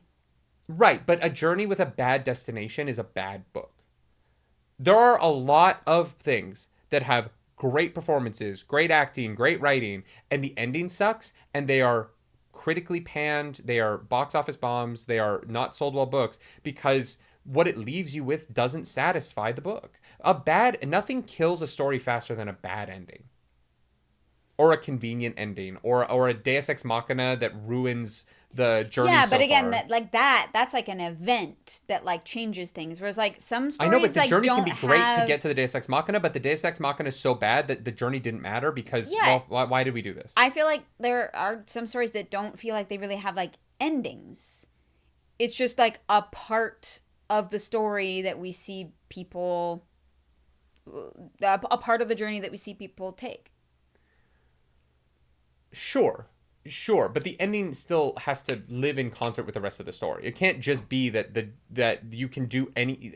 You can't just say like, well, my book doesn't need to have good pacing because it's about the journey. Like that's just not an excuse. Yeah. My musical, yeah, sure. Like the songs in the middle aren't as good as the song or the song at the end sucks. But, like, the songs in the middle are really good. So, it's not about it sucking. Like, that's... But I'm saying, like, those things have to work together. Brandon Sanderson writes a lot of checks that he still has to cash for me. I just mean that, like, not every story has a structure. Or not every story has the same structure. Some stories are just about, like, the people and the things that they experience. But they have to have some structure. If they have no structure, they're bad. They're not the same. There's many different structures that have different power. Like Jack Kerouac's oh my god, what the fuck is that book called? No idea. The Road? Why can't I remember the name of the book? Like the structure is very off kilter, but it has a structure and it has ebbs and flows and it pulls towards an idea, right? It has this theme of freedom and this theme of like the ending of adolescence and all of these things. On the Road? Is it On the Road? Arzu says, I have no idea. This discussion is why, even though I love The Wandering Inn, I will never ask Nerdy to read it. Like, you still have to have an ending. Even if it is just an emotional ending of a character sitting and realizing their failures. Like, yeah, it's not a big event, but like it ends on something that is satisfying the journey. The journey, you can't have one or the other. You have to have both. Any good story has both. There's no story that I've ever truly loved that is missing the journey or missing the destination. Right? There's never a story that I like love that those two things don't work in harmony with one another. All right. You know what I mean? There's weird endings, but you can have a weird ending to a weird journey, right? Mm-hmm. And that can be satisfying. Yeah. You can have the destination in the middle of the book, right? And then the rest of the book is resolution. There's a bunch of different ways to do it, but you can't just one of them can't be bad. And be like, well, the journey was good, so it's fine that the destination was bad. That's what's not acceptable. Yeah, whatever your definition of bad is going to change based on who's reading it. Yeah, oh yeah, it's a completely subjective thing. Yeah. Yeah. There's a lot of these books that I've been like woof on that people in our chat love, you know what I mean? Then that's just life. Yeah. I thought the ending of Warbreaker really let down the journey for Azure. Yeah. I loved the idea of this princess learning that her people are being, and I was like, oh, the ending of this, she's gonna go home and she's gonna like take all of the knowledge she's gained across this book and she's gonna go home and implement change and become and then she's like, and like that book is ruined for me because even though I like the journey of it and I like the lessons she learns along the way, her decision at the end is so baffling to the journey she went on that I was like, well, fuck this. What the fuck is this? Yeah. She learned that her people are suffering because of her father's actions. she spends the whole book learning that. She becomes destitute. She like goes through all of this journey, and then at the end of it, she just goes and becomes a magic swordsman on another planet. What the fuck was the point of that? Yeah. The journey was great. Mm-hmm. It was. I genuinely think her journey through that book is like very interesting. She learns great lessons. The ending is, the destination in that book is so baffling to the journey she goes on that it ruins the journey for me. Because like, why did she go through that? I 100% agree with you. I think Warbreaker is a great example to me of like, the journey before destination has to be in concert with the destination not ruining the journey. Yeah. The journey the characters go on, they can't just like forsake that at the end without explanation and me be satisfied. Yeah, sure. Yeah. Blue, do not read Fourth Wing. Yeah, I'm just gonna don't or read Fourth Wing and stop. The first one is the best one. Like sure. If you get through like the first book and you're like, this was aggressively fine, it is truly only downhill from there. It only gets worse. You could just watch the book club on it. Yeah, come on Monday and I will tell you why the Rebecca Yarros is like poisoning her golden goose in the most baffling way I've ever experienced in my life. Yeah, cannot recommend. That was book club. Oh my god, it's 202. Okay, high, low. Clara says her low. I do my high. She so low. I do my... No. Low, high, low, low, high. Compliment sandwich this bitch. Clarus, what is your high of this section of reading? My high... I think I got to give it to... Venli getting to experiment with her radiant powers. And like the like emotions behind it. Also, like it was a very like cool moment, but it was emotional and it was creative, and the hope that I think it instills in this section that this section definitely needed. Yeah. What's your low? Raboniel not knowing what an emulsifier is. I'm not gonna lie, it kind of drove me crazy. I will see myself out. I thought about it but again, you're not like a scientist who does experiments. Like, and you're not like 6,000. Like, just, it's, yeah, that kind of drove me crazy. What's your low? My low is the chapter I didn't read. How can I know if that's my low? Yeah. It's Schrodinger's 72 is Schrodinger's chapter. It's either the greatest chapter or the worst chapter, but I won't know until I read it. What if you just never read it? I've read all of the Stormlight except one 2-page chapter. No, I'll read it immediately after. That would be wild. I just don't love the flashbacks.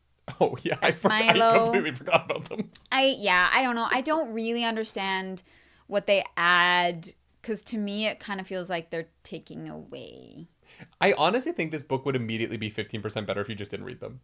Like, I honestly think if I ever reread Rhythm of War, which I think I will, the Stormlight Archive is a good enough series to me that I think I will reread it. Yeah. I can't imagine that I won't skip over every single one of these unless there's something crazy. In part 5, they become very relevant. Yeah. I'm just like, okay, I get it. Fuck, man. Like. Yeah. What's your high? Yeah.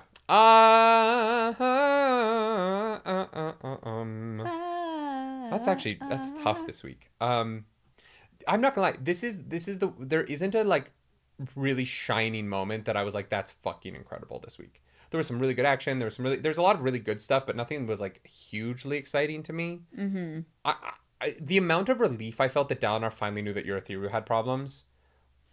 It was a sick chapter. But I'm gonna go with the Yasna fighting chapter. I complained about its presence in the book, but on its own, it is amazing. Yeah. You know what I mean? Like, and that's the weird thing about it is I don't really get why it's where it is in this novel, but partially because we've just explored the horrors of war before in the series. Like, it felt like thematically it was retreading ground we've already done with Kaladin, but the reality of the writing of it was fantastic. Yeah. That chapter is genuinely incredible. Yeah. Mm-hmm. All right, that was book club. If you like this, please subscribe to the channel. Please subscribe to the Nerdy Nightly. We're trying to get to 100K over there. We are going to be live tomorrow with the ending of Claire Obscure Expedition 33. Sunday, we're going to be live with the live spoiler chat of Superman. Monday, I will be live with book club. It's going to be like an hour rant about Onyx Storm. Wednesday, we will be live with Tusk Love. On the 17th, whatever day that is, I'll be live with Donkey Kong Bonanza. Mm-hmm. And then next week, we'll be live with more... Oh, it's all of Tusk Love. We're not breaking up into parts. The entirety of the book Tusk Love. Read that by Wednesday. next Friday book club. Is there anything else, Clarus? No. All right. Thank That's you it. so much to our mods. Thank you to everyone who watches. Thank you to all our gifters. Thank you to Code 76 for requesting so many chapters. You're Yeah. a fucking gem. Seriously, thank you guys. I will name our renovated bathroom after you. And thank you for all of the gifted memberships. I'm not going going to to name my bathroom after that. Actually feels weird. Yeah, I don't think people name the rooms. I in their don't. houses What I after don't want people. is for like a in joke for us to be like, I'm gonna go take a Code 76, and it means I'm gonna go take a shit. Like that would be. No. That would feel mean. Yeah, and I respect Code 76 too much to do that, but now I Yeah. also think that would. No, we're drawing the line. That's very funny though. Is there a follower that we could use, like someone who was a part of the community that left, that we could be like, I'm gonna go. No, you fucking weirdo. What if that means I'm gonna go take a shower? There's many things people do in a bathroom. Well, you guys do things other than shit in the bathroom. Anyway, do something every night. You thought I didn't know what soap was? Jesus Christ. Oh please, you know I smell great. Feel free to use my name for anything.